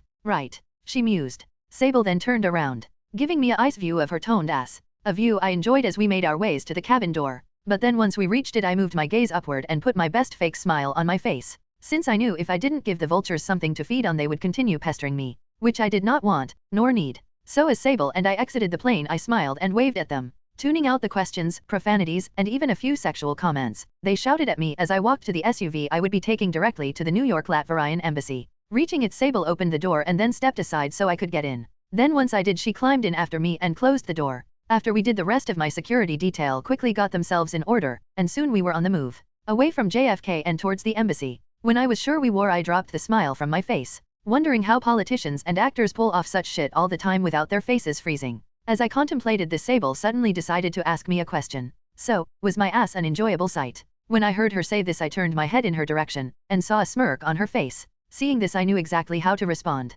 Why yes, it certainly was. Upon hearing this, Sable lightly chuckled, telling my answer was the correct one, as well as how Sable didn't mind me getting an eyeful of her butt. Good to know. Coming to a stop, the SUV I was in pulled up to iron black gates, which then slowly began to open for it. Since after an hour and a half driving on the streets of New York we had reached our destination, the New York Latvian embassy. When the gates were fully open, the SUV I was in was driven through it, the rest of our entourage driving in right behind us, while the Doombots simply landed on the ground, since they had been following along with us by flying using their jet thrusters. As the SUV came to a stop in front of the embassy's main doors, I exited it, Sable right behind me. The two of us were then greeted by the embassy staff. Welcome King Victor, the man in charge spoke to me. Thank you, I replied. I then dismissed the embassy staff and had them return to their regular duties. Once they did, I also sent Sable on her way, given that we were on Latvian soil, and that any attack against me here would mean war.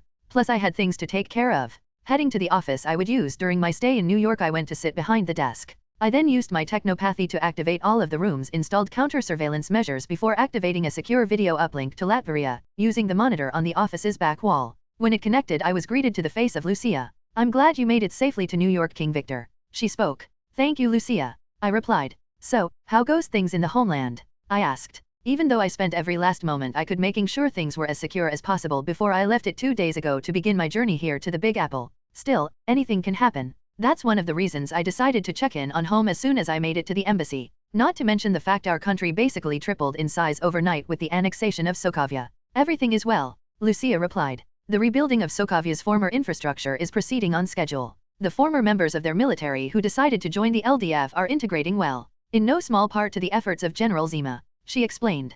Also yes, I promoted Zima to the rank of general, since I know for certain he would never betray me. As for the general populace of the former nation, thanks to the efforts of General Dens, they are integrating smoothly with native Latvarians, and they have no large qualms about now being citizens of our nation. Excellent, I replied. Once I did Lucia and I then discussed a few more things, including Christoph and the Maximov twins, who have struck up a friendship, just as I wanted. Seems they're all doing well. Hearing that made me smile. Soon I ended my video conference with Lucia. Then once I portaled to my personal lab in Castle Doom and got back to work on my main project at the moment. Recreating the super soilder serum from the samples of Isaiah Bradley's blood, which is going quite well, seeing as I've already isolated the unique components of the formula within the samples of the blood. Now all I have to do is break down each individual component, then I can alter the serum as I please. Then all that's left is synthesization and Viola. I'll be able to create my own army of super soldiers at will. Standing at my lab's many workstations, I went over the data my lab equipment has been collecting during the entire process of me reverse engineering the serum.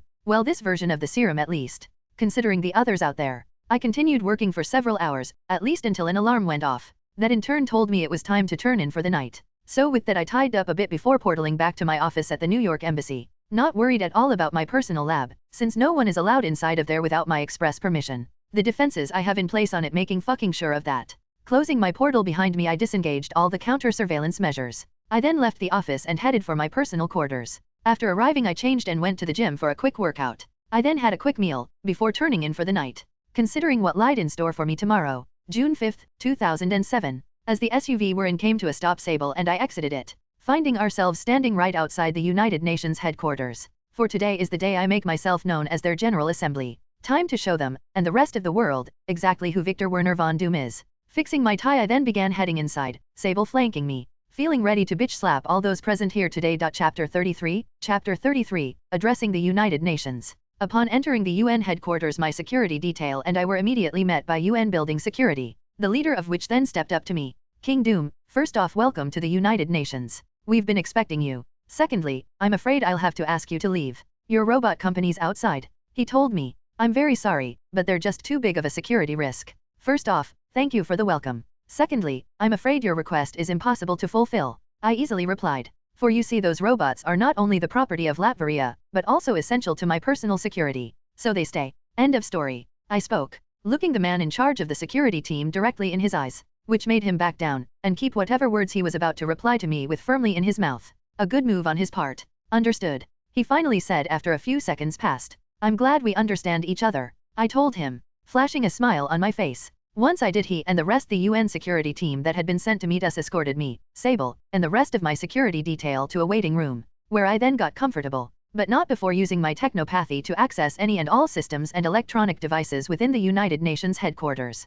Public, private, or governmental. It mattered not. I wormed my way into them all. I then began searching for interesting bits of information. That is until someone came to escort me to the General Assembly Hall, where upon arrival Sable, who had come with me without taking no for an answer, began waiting outside, while I went inside and found my assigned seat, which was easy to do, considering it had a plaque with the name Latveria imprinted on it, situated directly in front of it. Sitting down, my seat located amongst the Eastern European states grouping, I leaned back in my chair and began waiting for the show to get on the road, going back to using my technopathy to root around all available systems and electronic devices as I did, where I began finding juicy blackmail material. When I did, I ordered those systems and devices to send copies, if they had the capability to do so, of all said material back to a secure laptop I had set up at the Latvian embassy for just such occasions. As I did this, the General Assembly Hall began filling up with delegates, until eventually everyone had arrived. When they did, things finally got moving, and the current UN Secretary General called the meeting of the General Assembly to order. Talks and discussions on issues then began,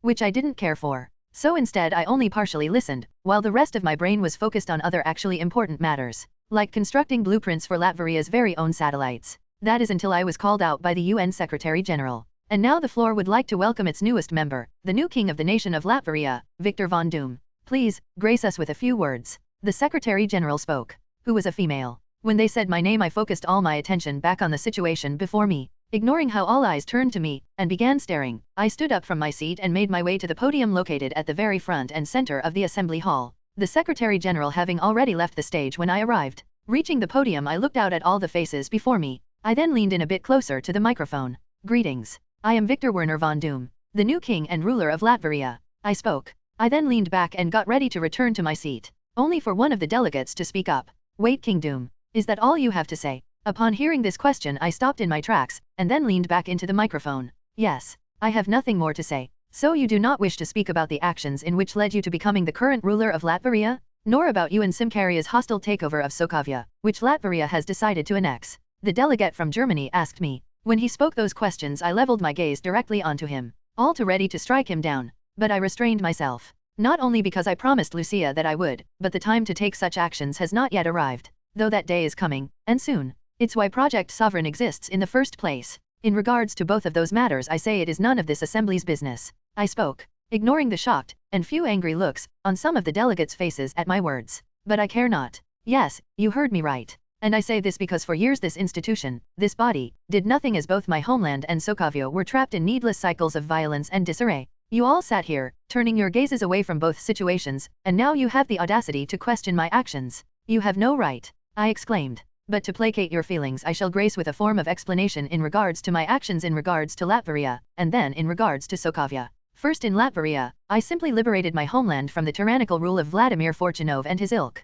who were unfit to call themselves royals, seeing as how they served themselves and not the people. People like my mother and father, who the Fortunovs killed, leaving me alone without their warmth and comfort as I grew up in a hell. One I sought to change, and I did. Now Latveria is under my rule, under my protection, and I say now it will never experience such times as the reign of the Fortunov family again. Secondly, Sokavia was in much the same situation as Latveria before I helped to liberate it. Not only that, but its former leaders were planning an invasion of my country, along with our longtime ally Simkaria. They wanted both nations destabilized so they could claim them for their own. Unfortunately for them, Latveria and Simkaria got wind of this plot and struck first. And seeing how ravaged Sokavio was, I knew it was dead already, so I put it out of its misery. I let it rest, so that what remained behind could be turned into something new, something better. And that is all I have to say about those two matters. Good day. I finished. I then walked away from the podium and returned back to my seat, ignoring the whispers and murmurs going on around me. Eventually the assembly got back on track, and the session came to an end. When it did, I was one of the first ones out the door of the assembly hall.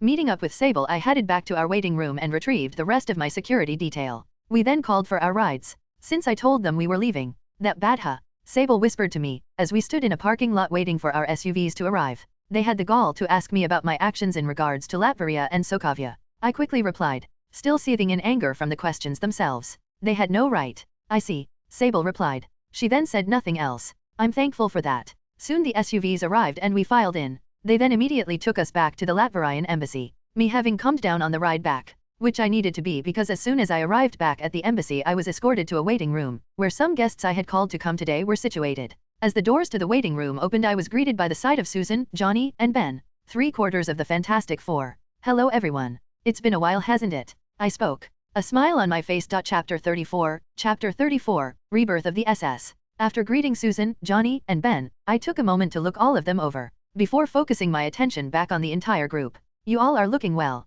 I said. Especially you, Ben. Since Ben is standing before me in his human form, I take it the lessons at Kamartaj are going well. I asked rhetorically. You can see the results yourself, Ben replied, a smile on his face. Victor, let me just say thank you once again. Seriously, I really appreciate all you've done for me, all you've given me back. He spoke. I shook my head. No, Ben. I just got you through the door. Where you are right now is due to your own hard work, I retorted. So on that note, I'd love to hear about some of the adventures you all have been on. But first, where's Reed? Because even though I don't care that he is not present, I did invite him along with the others to the embassy today, so I have to ask about his absence as a courtesy. Reed decided to stay behind at the Baxter building to work on some big project he couldn't tear himself away from. Something about opening a door to another dimension. That's all I caught from Reed's technical science talk. Johnny told me, telling me that Reed currently has his sights likely set on the negative zone at the moment, which means Blastar and Annihilus might soon be pieces on the game board.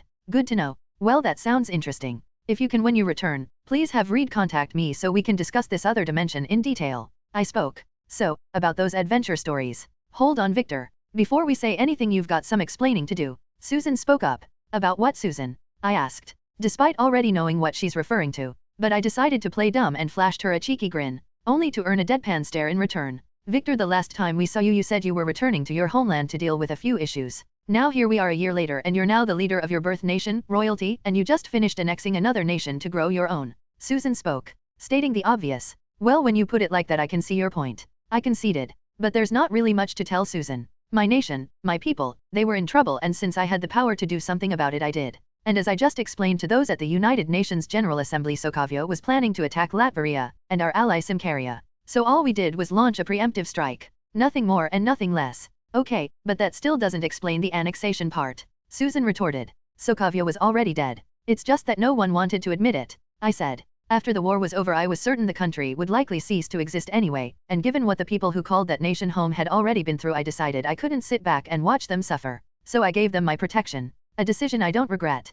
So, does that answer all your questions and concerns, Susan? For the most part. I just have one more. She replied. How is Lucia doing? Good. She's good. I replied. As you likely know, she's now Latvia's Prime Minister and is currently back at our shared home keeping things together until I return from this trip. I explained. Now then about those adventure stories. Susan sighed, but she did so with a smile on her face. All right, Victor. You win. She conceded. Once she did, Ben, and Johnny stated telling me about some of the adventures they've been on during this past year. Usually as a result of Reed's bullshit. Honestly, that man is too dangerous to be kept alive. The only reason I haven't ended his life yet is because I want to get Ben, Johnny, and Susan firmly in my corner first before dealing with the walking catastrophe that is Mr. Fantastic. But once I accomplish my goal, his rubbery ass is grass. As the three of them continued telling me about their adventures, Ben also happened to mention he was now dating Alicia Masters, who is African American in this universe by the way, and the spitting image of Kerry Washington from the Tim Story film. I just thought it'd be something I'd mention. In the end 3 hours passed before they finished telling me their tales.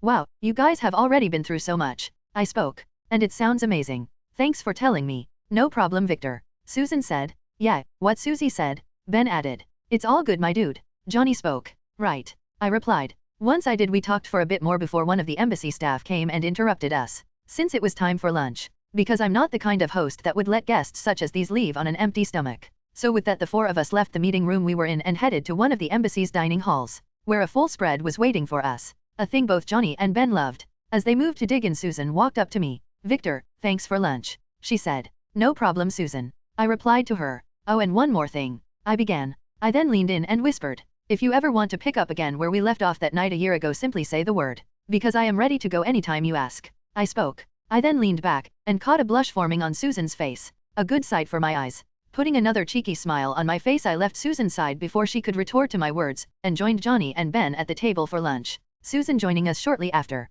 giving me sideway which I easily ignored. All the way until the three of them left the embassy, though we did exchange contact information, and I got them to promise to visit Latvia in the near future. So for the most part today was a good day. After my speech at the United Nations I spent a few more days in New York before returning home, during which the UN informed me they were rescinding their request to send an investigation team to Latvia. A fact I enjoyed. What I did not enjoy was the fact I discovered the World Security Council had tasked SHIELD with infiltrating Latvia. The push for the action coming from the two tentacle cult worshippers on the council, Alexander Pierce and Gideon Malik, though considering Hydra had tried, and spectacularly failed, at infiltrating and gathering any concrete information on Latvia, and our ally Simcaria, ever since I became king and ruler of the former, it's no wonder they're trying to use every resource at their disposal to their advantage. Especially since they have finally started to investigate what happened to Baron Strucker, and are making no headway because of me. Yeah, I'm fucking with them like that. But they brought it upon themselves. Plus it's fun as hell. Moving on. In my personal lab within Castle Doom I stood before a chemical synthesizer machine I had built myself, waiting until it finished running. When it did I removed the vials I had placed inside of it earlier. Holding them up in the air I couldn't help but release a slightly evil laugh. Considering what I held in my hands was my own personally created variant of the Super Soldier Serum, which interacted with the user's physiology the exact same way Wilfred Nagels did in the Marvel miniseries Falcon and the Winter Soldier, in that the serum gave those who took it all the enhancements without any of the outward physical changes like Steve Rogers. Meaning I can turn anyone into a super soldier now, and one would know what they were except anyone who was aware that they had taken my serum. Yes, oh yes, I exclaimed. Now I have two perfected superhuman serums in my grasp.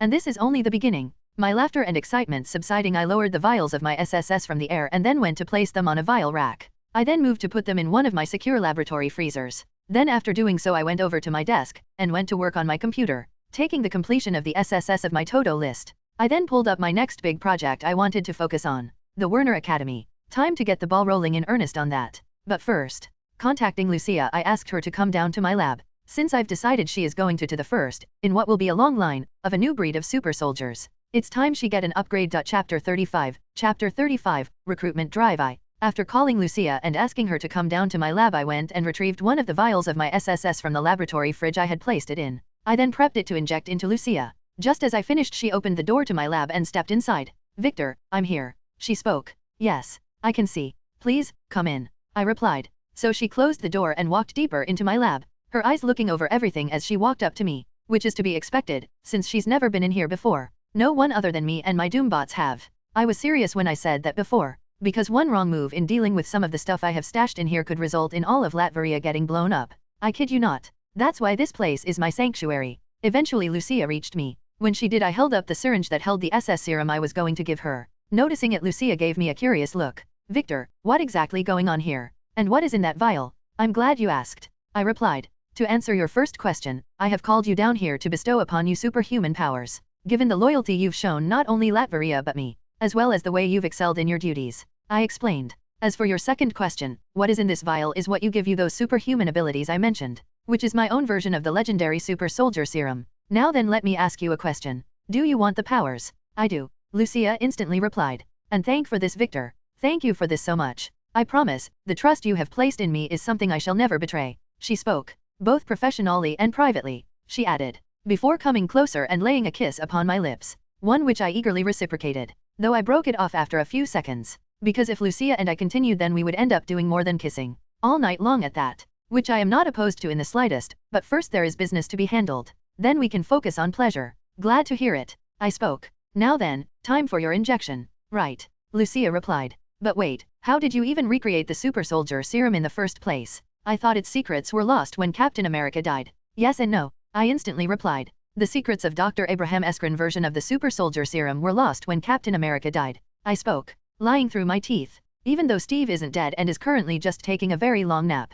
But I can't reveal that yet nor do anything about it until my power base is just a little more secure. However, once it is, I wouldn't mind going to wake up the old man. But as you well know, Lucia, humans are greedy creatures. We crave power, and since the super soldier serum gave it, there was no way it was simply going to be allowed to die. Ever since World War II ended, there have been numerous attempts, not only by the United States, to recreate the serum, one of which was even successful. And thanks to that success, the serum is now in our hands. I spoke. Wait, someone actually managed to create another super soldier? Lucia asked. I nodded. Yes. Unfortunately, due to prejudice and several other factors, this super soldier's story was erased from history. I then told Lucia the Cliff Notes version of the life of Isaiah Bradley, who had a disgusted look on her face by the time I was finished. I know, and believe me, I share your outrage. But right now we are in no position to really do anything about it. However, I can see that you want to. So all I ask is that you wait a bit, and once things are in place you can have at the matter without any restraint. Okay, all right, Lucia said. Good, I spoke. Now enough talk. Time for your shot, I said. When I did, Lucia rolled up her sleeve. After she did so, I found a vein, sterilized the injection site, and then injected her with my SS serum. When the syringe was empty, I removed the needle from within her arm, the small wound instantly healing. Not surprising me, since I boosted the healing factor aspect within my SS serum to the level within my personal extremis serum. Because after all, who doesn't love a good healing factor? It can get you out of a lot of shit. Just ask Wolverine and X-23. Though to make sure the healing factor of my SS serum was working as intended, I extended one of the pincers on my fingers and scratched Lucia, her wound closing within seconds after I did. Okay, looks like the healing factor aspect is working as intended, I spoke, ignoring the flat look Lucia was giving me. Now let's move on, I spoke. Hit me, I said. Then without any hesitation, Lucia threw a punch at my face. A punch I decided not to dodge, since I was testing to make sure the serum worked as intended. So taking the blow to the face, I felt the increased strength behind it. As Lucia pulled back, I nodded. Okay, your strength has definitely increased, I spoke. Now then, let's see what you can really do, I spoke. Lucia and I then ended up in a sparring match, where I pushed her to the limits of her new abilities, finding how my SS serum had enhanced her exactly as I intended to on individuals. Once I discovered this, Lucia and I decided to shift our sparring to the bedroom, where we ended up breaking the bed frame, making me make a note to myself to replace all bed frames in Latveria with adamantium the moment I acquire it. June 22, 2007. Miami, Florida. Entering her apartment, Dr. Maya Hansen used her free hand to stifle a yawn. Insert image of Maya Hansen here. After doing so, she closed the door to her apartment and locked it. She then began heading towards her bedroom. But right as she passed her living room, a light inside of it came on, stopping Maya in her tracks and causing her to get a fearful expression on her face. However, before she could do anything, she suddenly found herself levitated into her living room and placed on its couch, along with her daughter, Ruri Hansen. I/N. Yeah, I know the MCU now has their own version of Ruri Williams. But until she gets more screen time, I'm making my own version. As mother and daughter found themselves stunned by what just happened to them, they also found themselves looking at a man,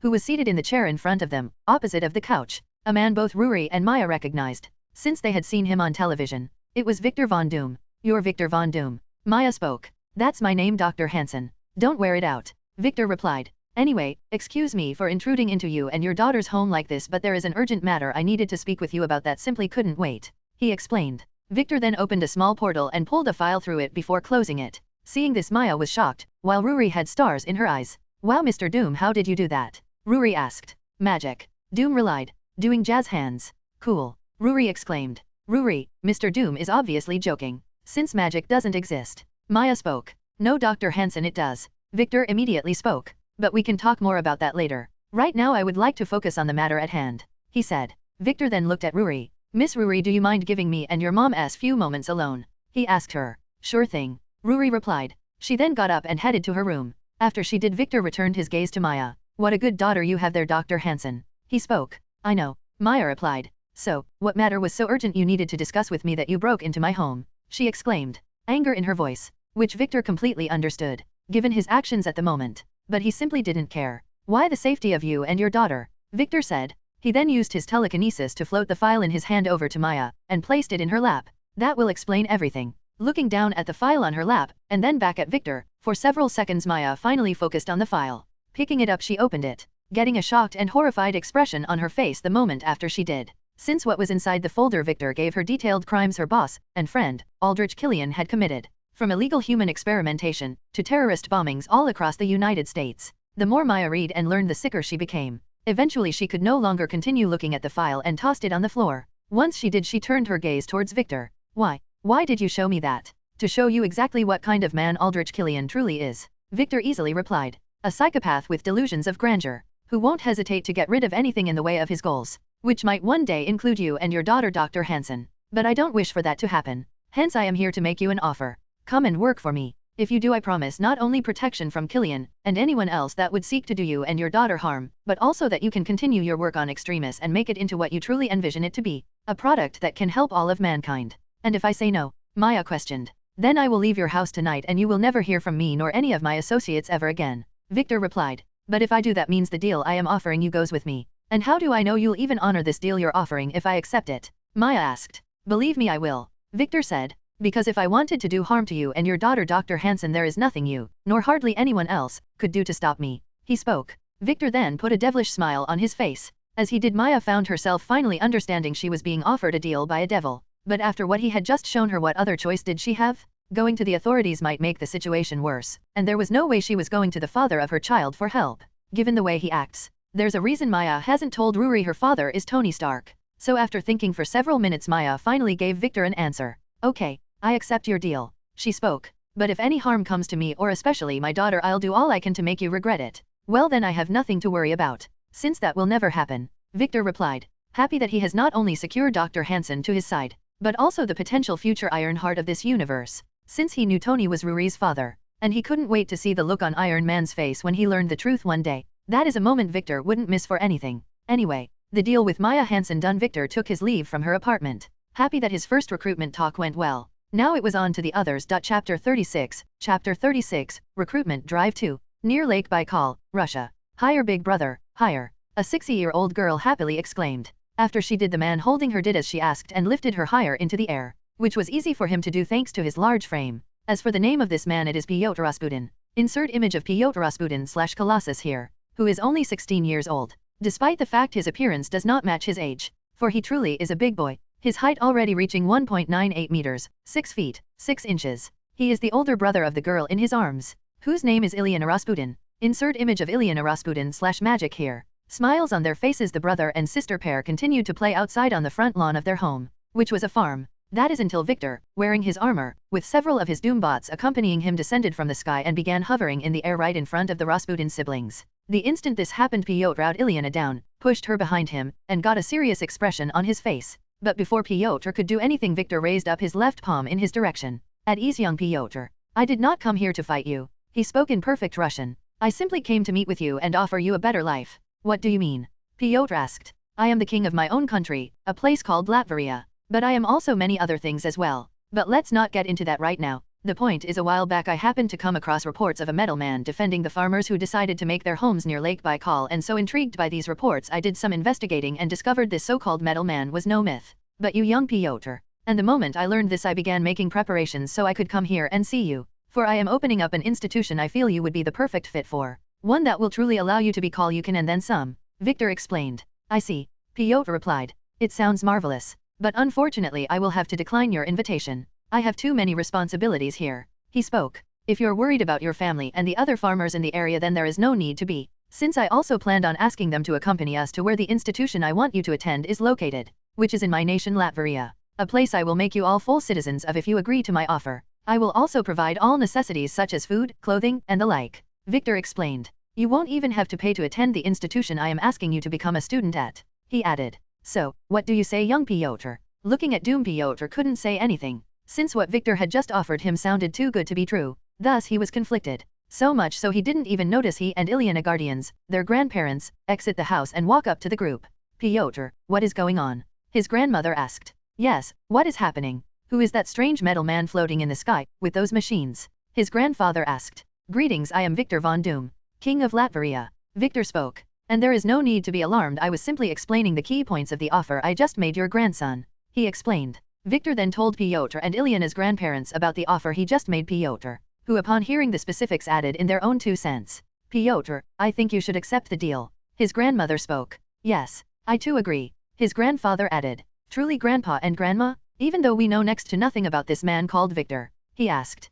Piotr, can't you see if King Victor wanted to hurt us he would have done so by now, his grandfather reasoned. Yes, his grandmother added. So since he hasn't, I don't think he will do us any harm. He also seems like a good man. Even so, if I accept his offer we will have to leave our home, Piotr said. Oh Piotr, that is fine, since home is simply where all of us are, his grandmother said, giving him a soft smile, one which Piotr returned in kind. Then after he did, he looked at Victor. King Victor, I have made my decision. I will take you up on your offer, he spoke. Excellent, Victor replied. He and his Doombots then got to work. They visited all the farms in the area, and with the Rasputin family's help got them all to agree to head to Latveria and begin new lives there. Once this happened, Victor began the process of transferring everyone there, eventually finishing, leaving his country with new citizens, as well as him having recruited the future Colossus and magic to his side. Cuba. Entering his current home, Richard Parker closed the door, and then began setting all the locks he had on it. Insert image of Dr. Richard Parker here. Once that was done, he began heading for his bedroom, only to stop in his tracks when he walked past his living room and saw a man standing right in the middle of it,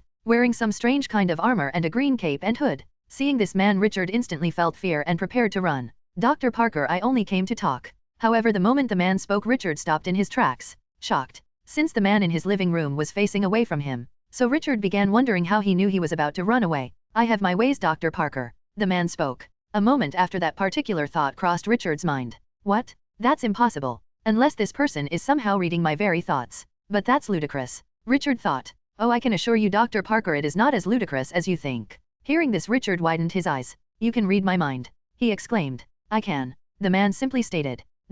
Who are you? Richard found himself asking. When he did, the man turned around to face him. My name is Victor von Doom, ruler of Latveria, he explained, as well as the man who is going to save our world, Victor added. But we can discuss that particular subject at a later day. Right now I wish to speak to you about the reason I tracked you down, Dr. Parker. Simply put, I want you to come and work for me. What? You can't be serious, Richard replied. Oh, I assure Dr. Parker I am quite serious, Victor retorted. I wish to employ you, and should you agree, not only will I offer you complete protection from the faction within Oscorp Industries that is after you, but I will also make so that one day you can reunite with your family. Wouldn't you like to see your son Peter again? Don't even think of touching my son, Richard exclaimed, the moment Victor mentioned Peter's name. But it didn't faze him in the slightest. I am not going to, Dr. Parker. I never had any intention of doing so, Victor calmly explained. I was simply pointing out the fact I could help you be a father to your son again, given how much of his life you've already missed due to the circumstances you've found yourself in, he spoke. And what could you possibly know of my circumstances? Richard exclaimed.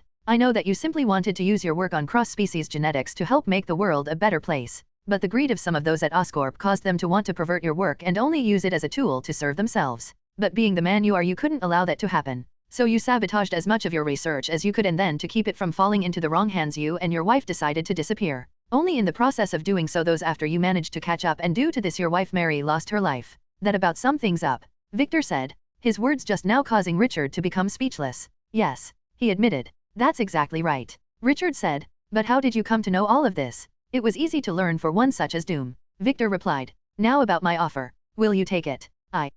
Richard kept starting and stopping, thinking about the offer Victor had just made him. It sounded good. Too good to be true, in fact. But something about Victor made Richard think he could make good on his word. Though was it a risk he was willing to take? The last time he had made such a big decision it had cost his wife her life, him his own in a sense, and deprived his son Peter of his parents. Peter, Richard thought, suddenly remembering the face of his little boy, who definitely wasn't so little anymore, and he hadn't been there to witness that growth. But with this deal Victor had offered him he could one day have a chance to make up for all the time he had been away. So with that, and a few other reasons in mind, Richard finally gave Victor a firmly reply. All right, I accept your deal, King Victor. Richard said. Excellent. Victor replied. You've made the right choice, Dr. Parker, I assure you, he spoke. Victor just having secured Dr. Richard Parker to his side. Making another recruit down. Chapter 37, Recruitment Drive 3, University of California, Berkeley. Having just finished his final lecture of the day, Dr. Bill Foster headed to his office, so he could collect a few belongings before heading home for the day. Insert image of MCU Bill Foster here. Reaching his office he opened up the door and entered it, only to stop in his tracks when he saw a man sitting behind his desk the moment he stepped inside. Looking at him the man smiled.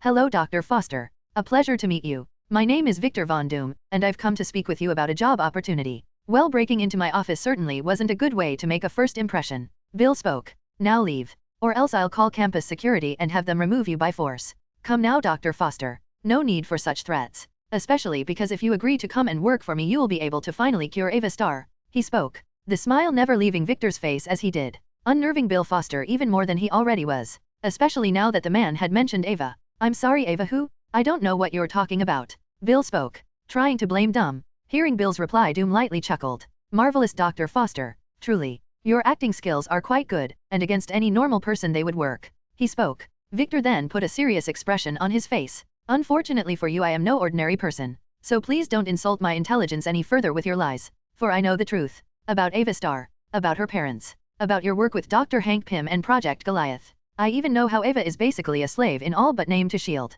Keeping her on a leash with the promise of a cure I can assure you they are never going to create. But if you and her come and work for me I promise you, she will get that cure she is longing for. He spoke, stunning Bill Foster. Of course I know you cannot decide anything without speaking to her first, so go ahead and do that. Then once you have both come to a decision please contact me. Victor spoke. He then reached into his suit jacket pocket and placed a white card, with nothing except a single phone number, atop Bill Foster desk. My card. Victor said. He then stood up. Well then Dr. Foster, good day. Victor then opened a portal, stepped through it, and then closed it in seconds. Bill Foster completely and utterly at a loss at what he has just witnessed. But the man knew one thing for sure. He had to contact Ava immediately, since they had just been given a lot to consider and discuss. Sitting leisurely in a chair that had been provided for him, Victor stared down Bill Foster and Ava Starr/Ghost. Insert image of Ava Starr/Ghost here. The three of them inside of the same cabin from the Ant-Man and the Wasp film Victor had watched in his previous life. A week had passed since Victor made his proposal to Dr. Foster in his university office, and now here the three of them are,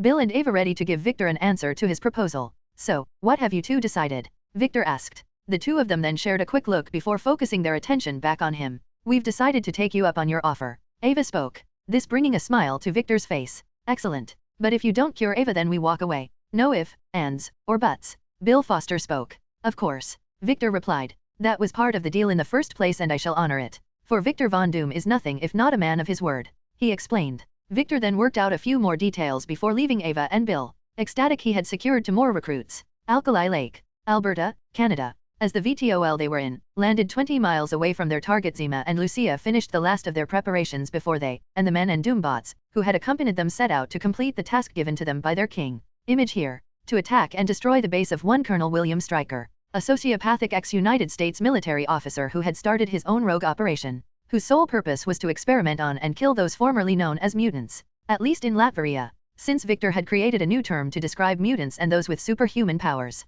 Whether they gained their abilities from scientific experiments or through their genetics, the term being EVOs, which was short for evolved humans, a term Victor had stolen from a television show he watched in his previous life called Heroes, though only he knows that. Anyway, once their final checks were complete, Zima and Lucia looked at each other and nodded. They then stood up and walked to the rear of the VTOL, whose rear ramp had already fully lowered. Coming to a stop, the pair turned and faced the soldiers and Doombots who had accompanied them. The former, like Zima himself, wearing Victor's newest invention to help strengthen the LDF forces. Power armor. Image here. Which Victor based off the designs of the armored exosuits schematics and data his Doombot had acquired from Oscorp. You all know your missions, so let us go and complete them. Lucia spoke. Yes, for Latveria, but most of all for our glorious leader, for His Majesty the King. Zima exclaimed. For the King. The human soldiers exclaimed. Once they did, all those in the VTOL set out and started heading towards their target, each ready to fulfill their assigned duties. Zima and the human soldiers tasked with rescuing the EVO's Striker was currently holding inside of the base, while Lucia and the Doombots were to eliminate Striker himself, retrieve any and all useful data, and lastly acquire the rare metal adamantium Striker was in possession of. A task Lucia would not fail at accomplishing. Zima feeling the same way about his own task, since they did not want to diminish the trust Victor had placed in them. In no time at all, both groups reached the lake. Once they did, their mission began in earnest. Striker having no idea what kind of shit was about to rain down on him. His gun held out in front of him, Zima expertly shot down any enemies in his path, his men backing him up. After entering the base, they split off from Lucia's group and began carving a path to their own target, which they were very close to. Based on the schematics of the base they had been supplied with for the mission, putting a bullet between the eyes of the last enemy soldier, Zima lowered his gun. He and his men then advanced forward to the door straight ahead of them without any impediments. Upon arriving at it, Zima and his men opened it and then walked through,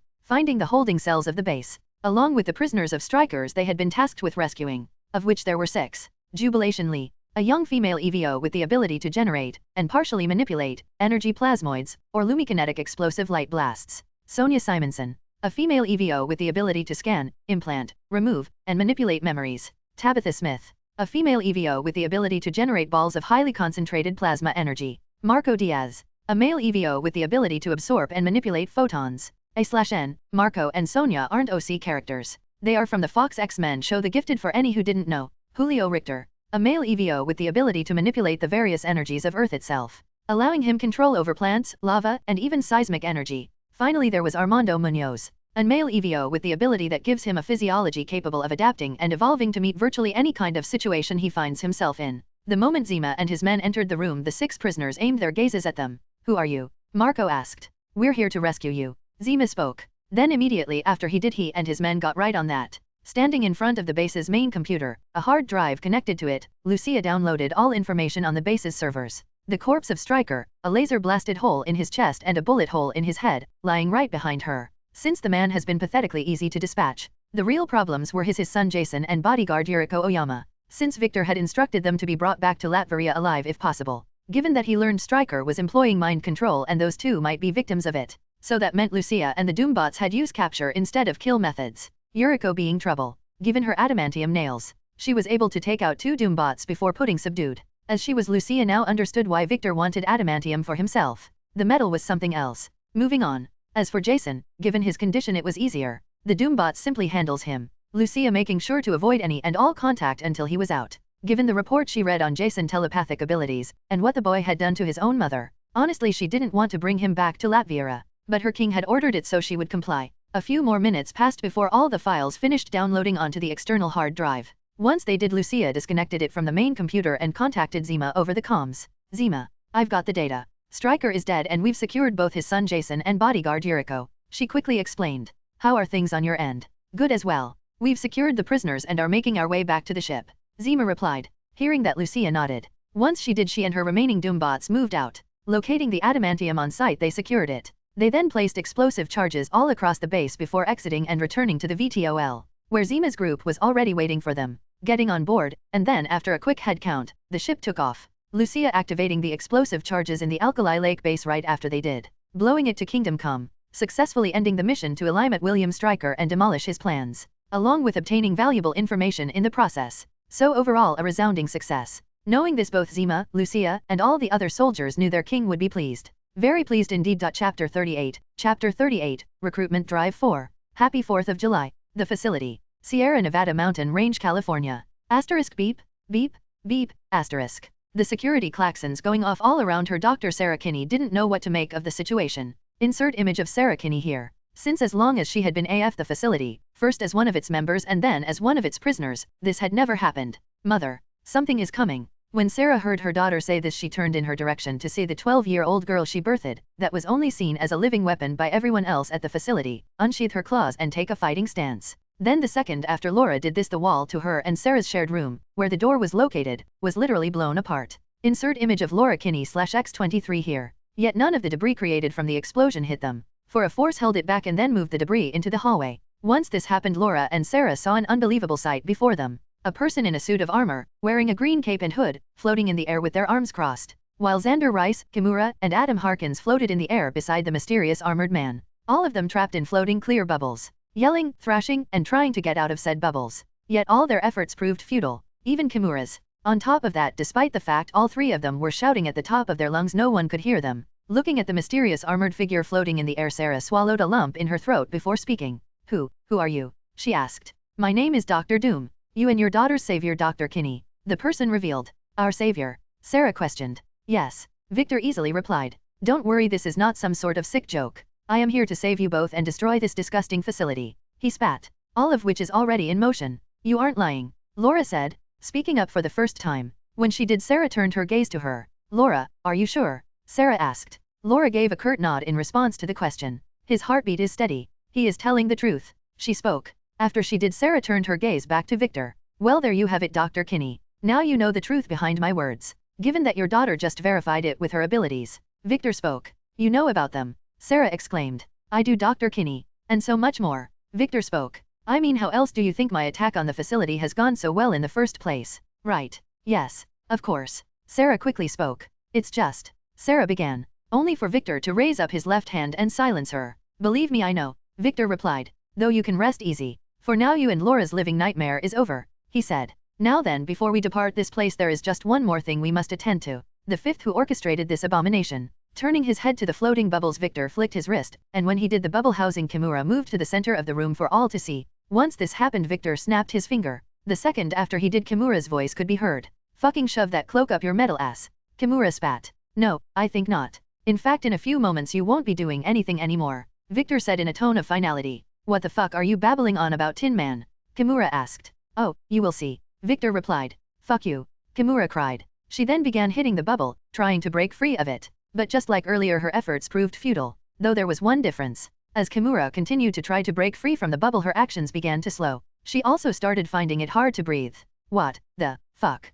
Kimura raggedly spoke. Wait, is not getting enough oxygen? Sarah questioned. Since Kimura was beginning to display the signs of oxygen deprivation. Correct, Dr. Kinney. Victor spoke. When he did, Laura, Sarah, and Kimura all turned their gazes to him. I told you I know many things, including how the little hypocrite Kimura's powers function. Victor spoke. So Kimura, I wonder how much you can beg me to spare your life with the air you have left access to? Let's find out, shall we? You may begin when ready. What? No, no, no, no, let me out. Kimura frantically shouted. Please, let me out, let me out. She continued to cry, banging against the bubble and looking at Victor with pleading eyes. But he simply gave her a gold gaze in response, which only made Kimura begin to plead for her life even harder. Seeing this, Sarah and Laura couldn't believe what they were seeing. The woman who had taken pleasure in sadistically torturing them for years had now been reduced to a groveling and pathetic mess. It was surreal. The sight also gave mother and daughter some pleasure, Laura in particular, since she didn't even realize a smile had formed on her face as she watched Kimura suffer. Suffering which continued for 5 more long, and in Kimura's case agonizing, minutes. Until finally she stopped struggling and her body went entirely limp, the light having faded from her eyes. Seeing this, Victor nodded. Well, that's one down. Now, 2 to go, he spoke, turning his head in the direction of Rice and Harkins, who were both now wearing looks of absolute terror on their faces. But Victor cared not. Instead, he snapped his fingers once again. When he did, the bubble holding Kimura's dead body came back over to him, while the bubbles holding Rice and Harkins moved forward. They then disappeared, depositing the 2 men on the ground, right at Laura and Sarah's feet. But despite being free from their bubble prison, neither men could move, courtesy of Victor, who was using his telekinesis to hold them in place. Well then, Laura, have at them, Victor said. Upon hearing this, Laura then looked at Victor. She then shifted her gaze to Rice and Harkins before back to Victor again, a curious expression on her face. Are you saying I can kill them? Laura asked. Yes, go ahead, Victor replied. That's why I placed them at your feet in the first place. All right, Laura said. She then unseated her feet talons and got ready to kill Rice and Harkins. Wait a moment, only for Sarah to speak up. Are you really asking Laura to kill these men? Sarah asked Victor. I am, Victor replied. No, rather it is her right. But she's just a 12-year-old girl. Sarah replied. That she is. But we both know, Dr. Kinney, that Laura is not any ordinary 12-year-old girl. Victor retorted. She's not even a normal child. And by that I mean her innocence was taken from her practically the moment she was born. Despite your best efforts to keep it intact, she has suffered things no child should experience. And the ones responsible are now at her feet. So she can claim her vengeance, her justice? Because to deny her that would deny the things that were done to her, and to you. So please, stay silent and let your daughter do what needs to be done, he said. Hearing this, Sarah wanted to retort, but she couldn't, since what Victor said made sense in a way. So with that she shut her mouth. Upon seeing this, Laura resumed her walk towards Rice and Harkins. Hey X-23, stop right there, Xander spoke. You think you can kill us? Defy us, you wepo, he exclaimed, only for Laura to reach him and kick him square in the face, her foot talon slicing open his left cheek in the process. As blood sprayed everywhere, Laura gave Xander a cold look as he screamed in agony. My name is Laura Kinney, not X-23, Laura shouted at the top of her lungs. She then started tearing Rice and Harkins apart, their blood, guts, and entrails flying everywhere. Laura shredded them. In doing so she cursed them, and even began crying a bit without even realizing it. Sarah and Victor simply watching her from the sidelines. Until finally Laura had finished the deed. Rice and Harkins a bloody pile at her feet. Now it is done. So let us take our leave of this place. Victor spoke. He then gathered up Laura and Sarah and took them away from the facility, blowing it sky high afterwards. Victor also vowed to make sure the place never rose from the ashes. Wilderness, Ontario Province, Canada. Stopping in his tracks, the man known as Logan aka Wolverine turned his attention up to the sky above him. Insert image of Logan/Wolverine here. Just as he did, a portal of some kind opened up and a man in armor, with 2 robots, accompanying him, floated through it. Before it slammed shut. The moment the portal did, Wolverine unsheathed his claws and prepared for a fight. Since he was always up for a good brawl. Looking down at the Wolverine, who thankfully looks exactly like Hugh Jackman, Victor had to retrain himself from fanboying, since he had important business to conduct. Then when it was done he would fanboy over Wolverine to his heart's content. Moving on. Descending a bit, Victor got closer to Wolverine so they could speak properly, but made sure to stay out of the man's reach, since Logan looked ready for a fight and Victor wanted to avoid that unnecessary matter at the moment. What's the matter, bub? Afraid to fight me like a man? Logan snarled. No, Mr. Logan, I am not. I simply staying out of your range since I did not come here to fight but to talk. Victor explained. About what, bub? Since I'm pretty certain we've never met before. Logan said, though given the current state of his memories he isn't entirely sure of his words. About your daughter. Victor said. When he did, Wolverine's eyes went wide in shock. I don't have a daughter. He replied. Actually you do. Victor said. Technically. He added. Huh, what the hell are you saying? Either I have a daughter or I don't. Simple as that? Logan spoke. Oh Logan, if only it were. Victor thought. It's not. Victor replied. He then opened a small portal next to him and pulled a shirt out of it. Victor then closed the portal and tossed the shirt at Logan, who caught it. A second after he did, his eyes went wide. What? This smells similar to me, only female. Logan said. Because it belongs to your daughter. Though some bastards would only refer to her as your clone. Victor said. Clone? Logan shouted. Yes. Victor replied. Your clone, he said. Victor then produced a picture and floated it down to Logan, who then grabbed it and examined it, seeing 2 people in it, which were Sarah and Laura. That is your daughter Laura and her mother Sarah. Victor spoke. He then began to explain the circumstances of Laura's birth to Logan, along with all she had endured until he rescued her and Sarah and shut down the facility permanently. As Logan listened to Victor speak, he could tell he was telling the truth, which only increased his anger at the entire situation. So when Victor finished speaking he let out a primal, animalistic roar, which Logan did so until he felt satisfied. Feel better now? Victor asked. When he did, Logan gave him a pointed look. Not fucking really, but it felt good, he admitted. So Laura, this kid, I want to meet her. That was always the plan from the moment I decided to contact you, Victor said. On that note, I also wish to offer you an opportunity. You see, I'm opening up an institution and I want you to become a member of the faculty of it, he explained. But even if you don't, I'll still allow you to see Laura. Not only that, I'll help you with your memory issue, unlike your friend Charles Xavier, since Logan was already affiliated with the X-Men, though none of the most recognizable members of the group like Cyclops, Marvel Girl, Rogue, or Iceman were members of it yet. Since just like Pietro and Wanda Maximoff, they were all still teenagers, which Victor learned upon doing his research into them, leading Victor to conclude the X-Men of this universe will be like they were in X-Men Evolution when canon begins.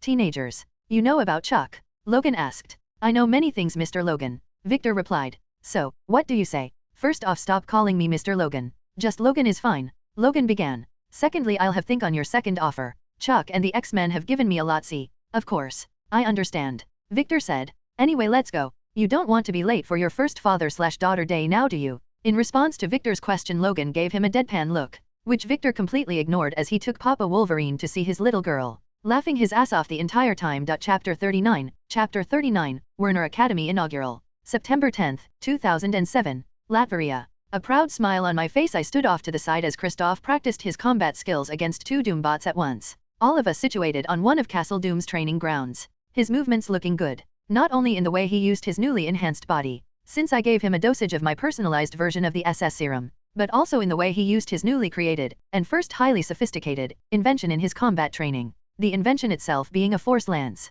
which Kristoff recreated after I did my duty as his father and introduced him to Gene Roddenberry's Andromeda television series, since it exists in this world, because I will not allow my son, nor any children of mine, to be uncultured.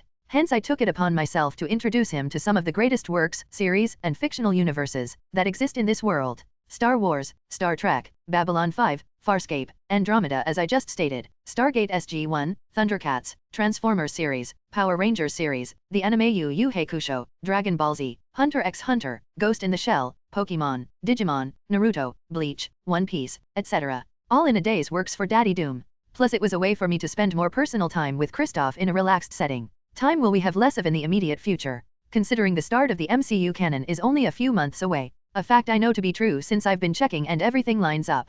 So in just a couple of months Tony should get his ass kidnapped in Afghanistan and then be put on the path to becoming Iron Man. Then after he does the ball will truly get rolling. That's not even taking into the account all the actions I myself am taking. Like beginning to implement some of my more drastic plans. So yeah, shit is getting real. Which is one of the reasons I gave Kristoff my SS serum and stepped up his combat training. For as my son he will have a target on his back. A fact which both he and I have come to accept. That's why I am preparing for the challenges he will face as a member of the Doom family. Besides, no son of Doom will not have the knowledge to defend himself and stomp out his enemies should the need arise. 10 more minutes passed before Kristoff's combat training session for the day came to an end. Once it did his force lance retracted in length. When it finished doing so he walked over to me. So, how did I do father? He asked me. Good. I replied. But here's how you could have done better. I began. I then told Kristoff all the mistakes he made during his training session. He listening intently and noting every single word I said. Understood, he said. Once I finished giving him my review of my actions. Thanks Dad.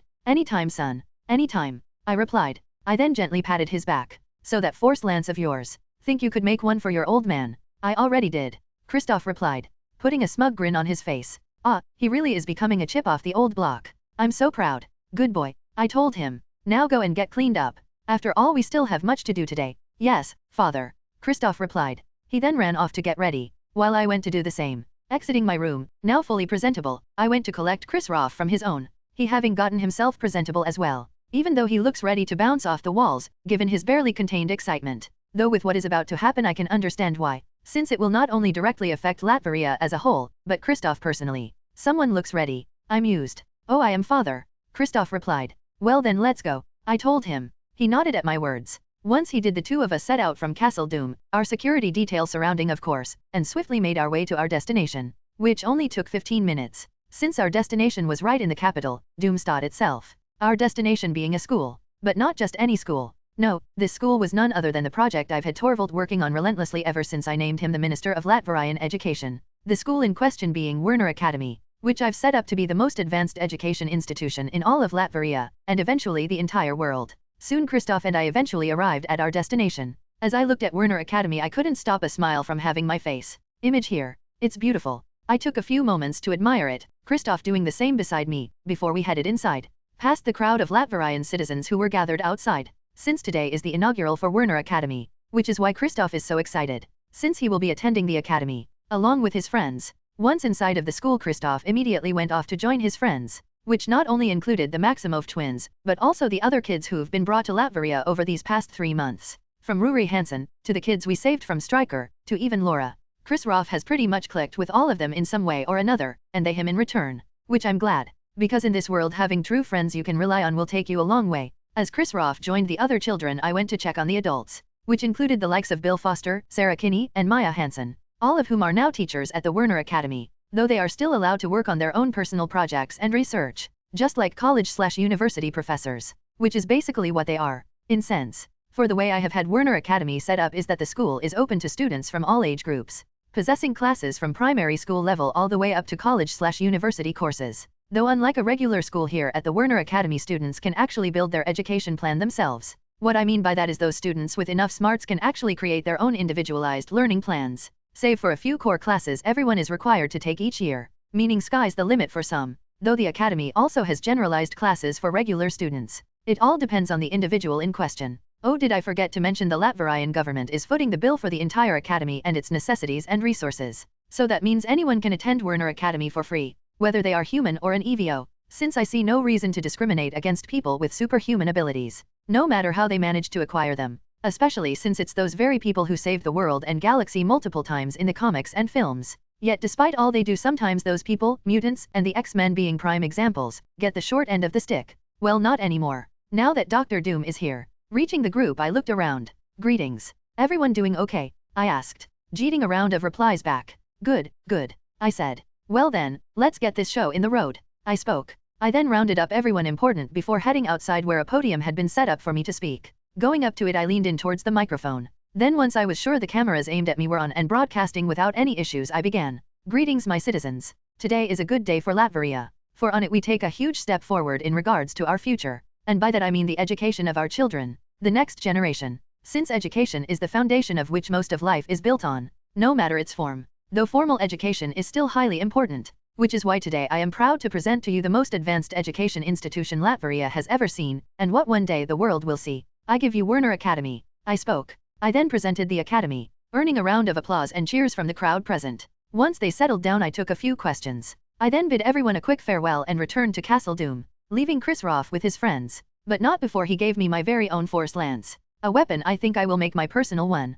Once back at the castle, I headed down to my personal lab, then pulled up several holographic screens and began working on multiple projects at once, because now I had many more given all the material I had acquired over their past few months, from samples of adamantium, to the actual formula to create the metal itself, to the DNA of Richard Parker, which allowed me to easily break the genetic lock he placed on the spiders he created during his time at Oscorp, some of which I had acquired. There was so much to go over, so I decided to kick things up a notch, as well as create a few more projects, such Project Spartan and Project AI Companion, the former of which is coming along rather well, as well as Project Primarches, given all the research I've acquired from Dr. Hansen, Dr. Kinney, and once again Dr. Parker, all of whom specialize in biological science in one form or another. Thanks to them and their work, a massive amount of time to completion has been shaved off those two projects. Continuing to work, I was interrupted when Lucia contacted me. When she did, I stopped my actions and answered her call. Yes, I asked. The meeting with Romanov has been set. She spoke. Excellent, I spoke. I then ended the call with Lucia before closing all the holographic screens, so I could focus all the attention on the upcoming meeting with Natasha.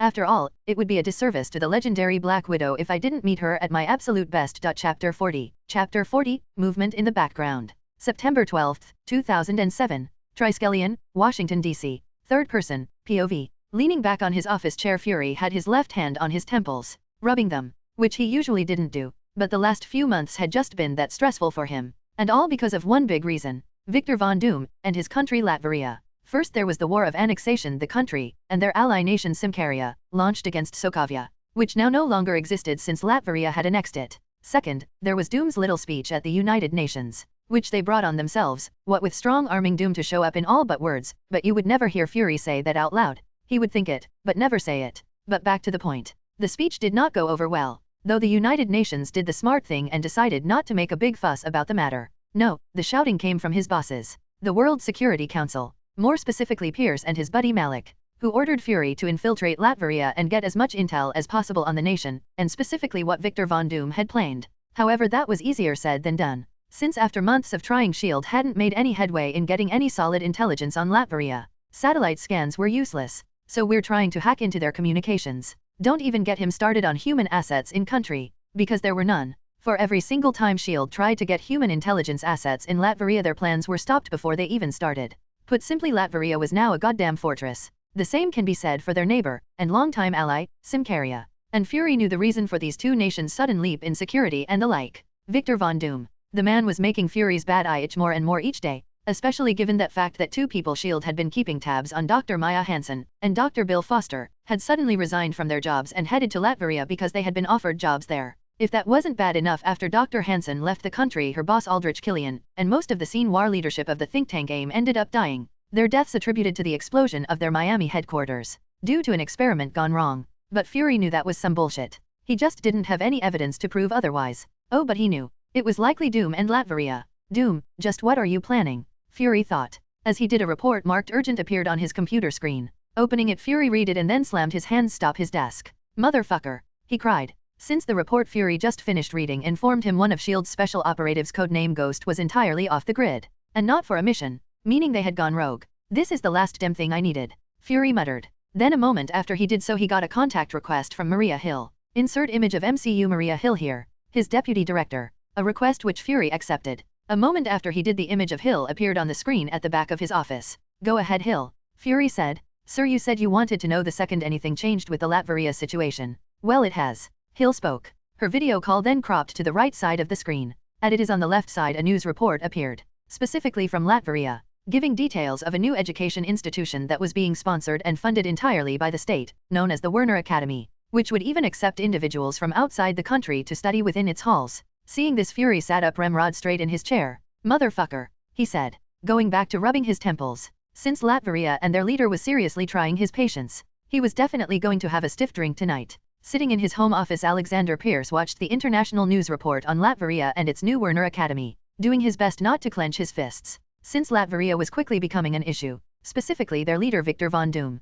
Ever since he had become ruler of that nation, too many things had taken place. First, Baron Strucker vanished when Latveria and Simkaria attacked Sokovia. Then any and all Hydra agents were eliminated from both countries. Whether they were already there, or being sent in, it didn't matter. This had caused concerns among Hydra's ruling council, whom Pierce at first brushed off, but was now beginning to agree with. Latveria was becoming a problem, more specifically their leader Doom. So maybe it was time to correct that problem permanently. New York City. Sitting in a private room in their New York headquarters, 3 members of the Hellfire Club watched the news report coming in from Latveria, specifically 3 leaders, which were as follows. The Black King, Sebastian Shaw. Insert image of Sebastian Shaw here. The White Queen, Emma Frost. Insert image of Emma Frost here. Finally the Black Queen, Selene Gallio. Insert image of Selene Gallio here. As the report continued to play and images of Victor came up, Selene licked her lips. "MHM. He looks tasty," she purred. "Found yourself a new target to be your plaything, I see," Emma commented. "Though I have to admit, Selene, you do have good taste," she spoke, finding Victor very attractive. "Can you please keep your tongues in your mouths, ladies?" Sebastian asked. Honestly, acting like schoolgirls simply because a man is just a little good looking. Better he be good looking than prone to petty jealousy, Emma spoke, angering Sebastian. "That's enough, you two." But before things could escalate, Selene spoke up, forcing both Emma and Sebastian to back down, since neither one wanted to incur her wrath. "You're right, Selene," Sebastian spoke. "Anyway, let's get the main point. Do we think this king, this Doom, is now suitable for the ranks of the Hellfire Club?" he asked. Since the Hellfire Club had been watching Victor for a while, watching his actions, since they found him a suitable candidate for their organization. "He's all right with me," Emma spoke. "But we still need to see what the others think. I think we should hold on making a decision about this Doom for a bit longer," Selene mused. "Why?" Sebastian asked. "Just a feeling," Selene spoke, living her lips, never taking her gaze off Doom on the screen, like a predator watching her prey, which was the real reason she didn't want the club to make contact with Doom yet. She wanted him to ripen a bit more before devouring him. A day Selene couldn't wait for, but would end up very different than what she is expecting. September 20th, 2007, Germany. Walking past the dead bodies on the ground, Zima opened the door in front of him, in doing so finding exactly what he had been looking for. A young woman he had been sent to rescue by his king. Her name Jessica Drew, who was an EVO with spider-related powers apparently. She was also undergoing brainwashing to be an assassin by one Otto Vermis, for Hydra, which was apparently still around. But Victor wanted to eliminate them. No, he made it a mission to eliminate them, which Zima was more than happy to help with. So once he got a dose of Victor's SS serum, and got used to his new enhanced body, Zima went to work, clearing the earth of Hydra scum, as well as saving people, like the girl Jessica in front of him, who he was going to transport back to Latveria, where she would be safe and protected. All thanks to the efforts of Dr. Doom.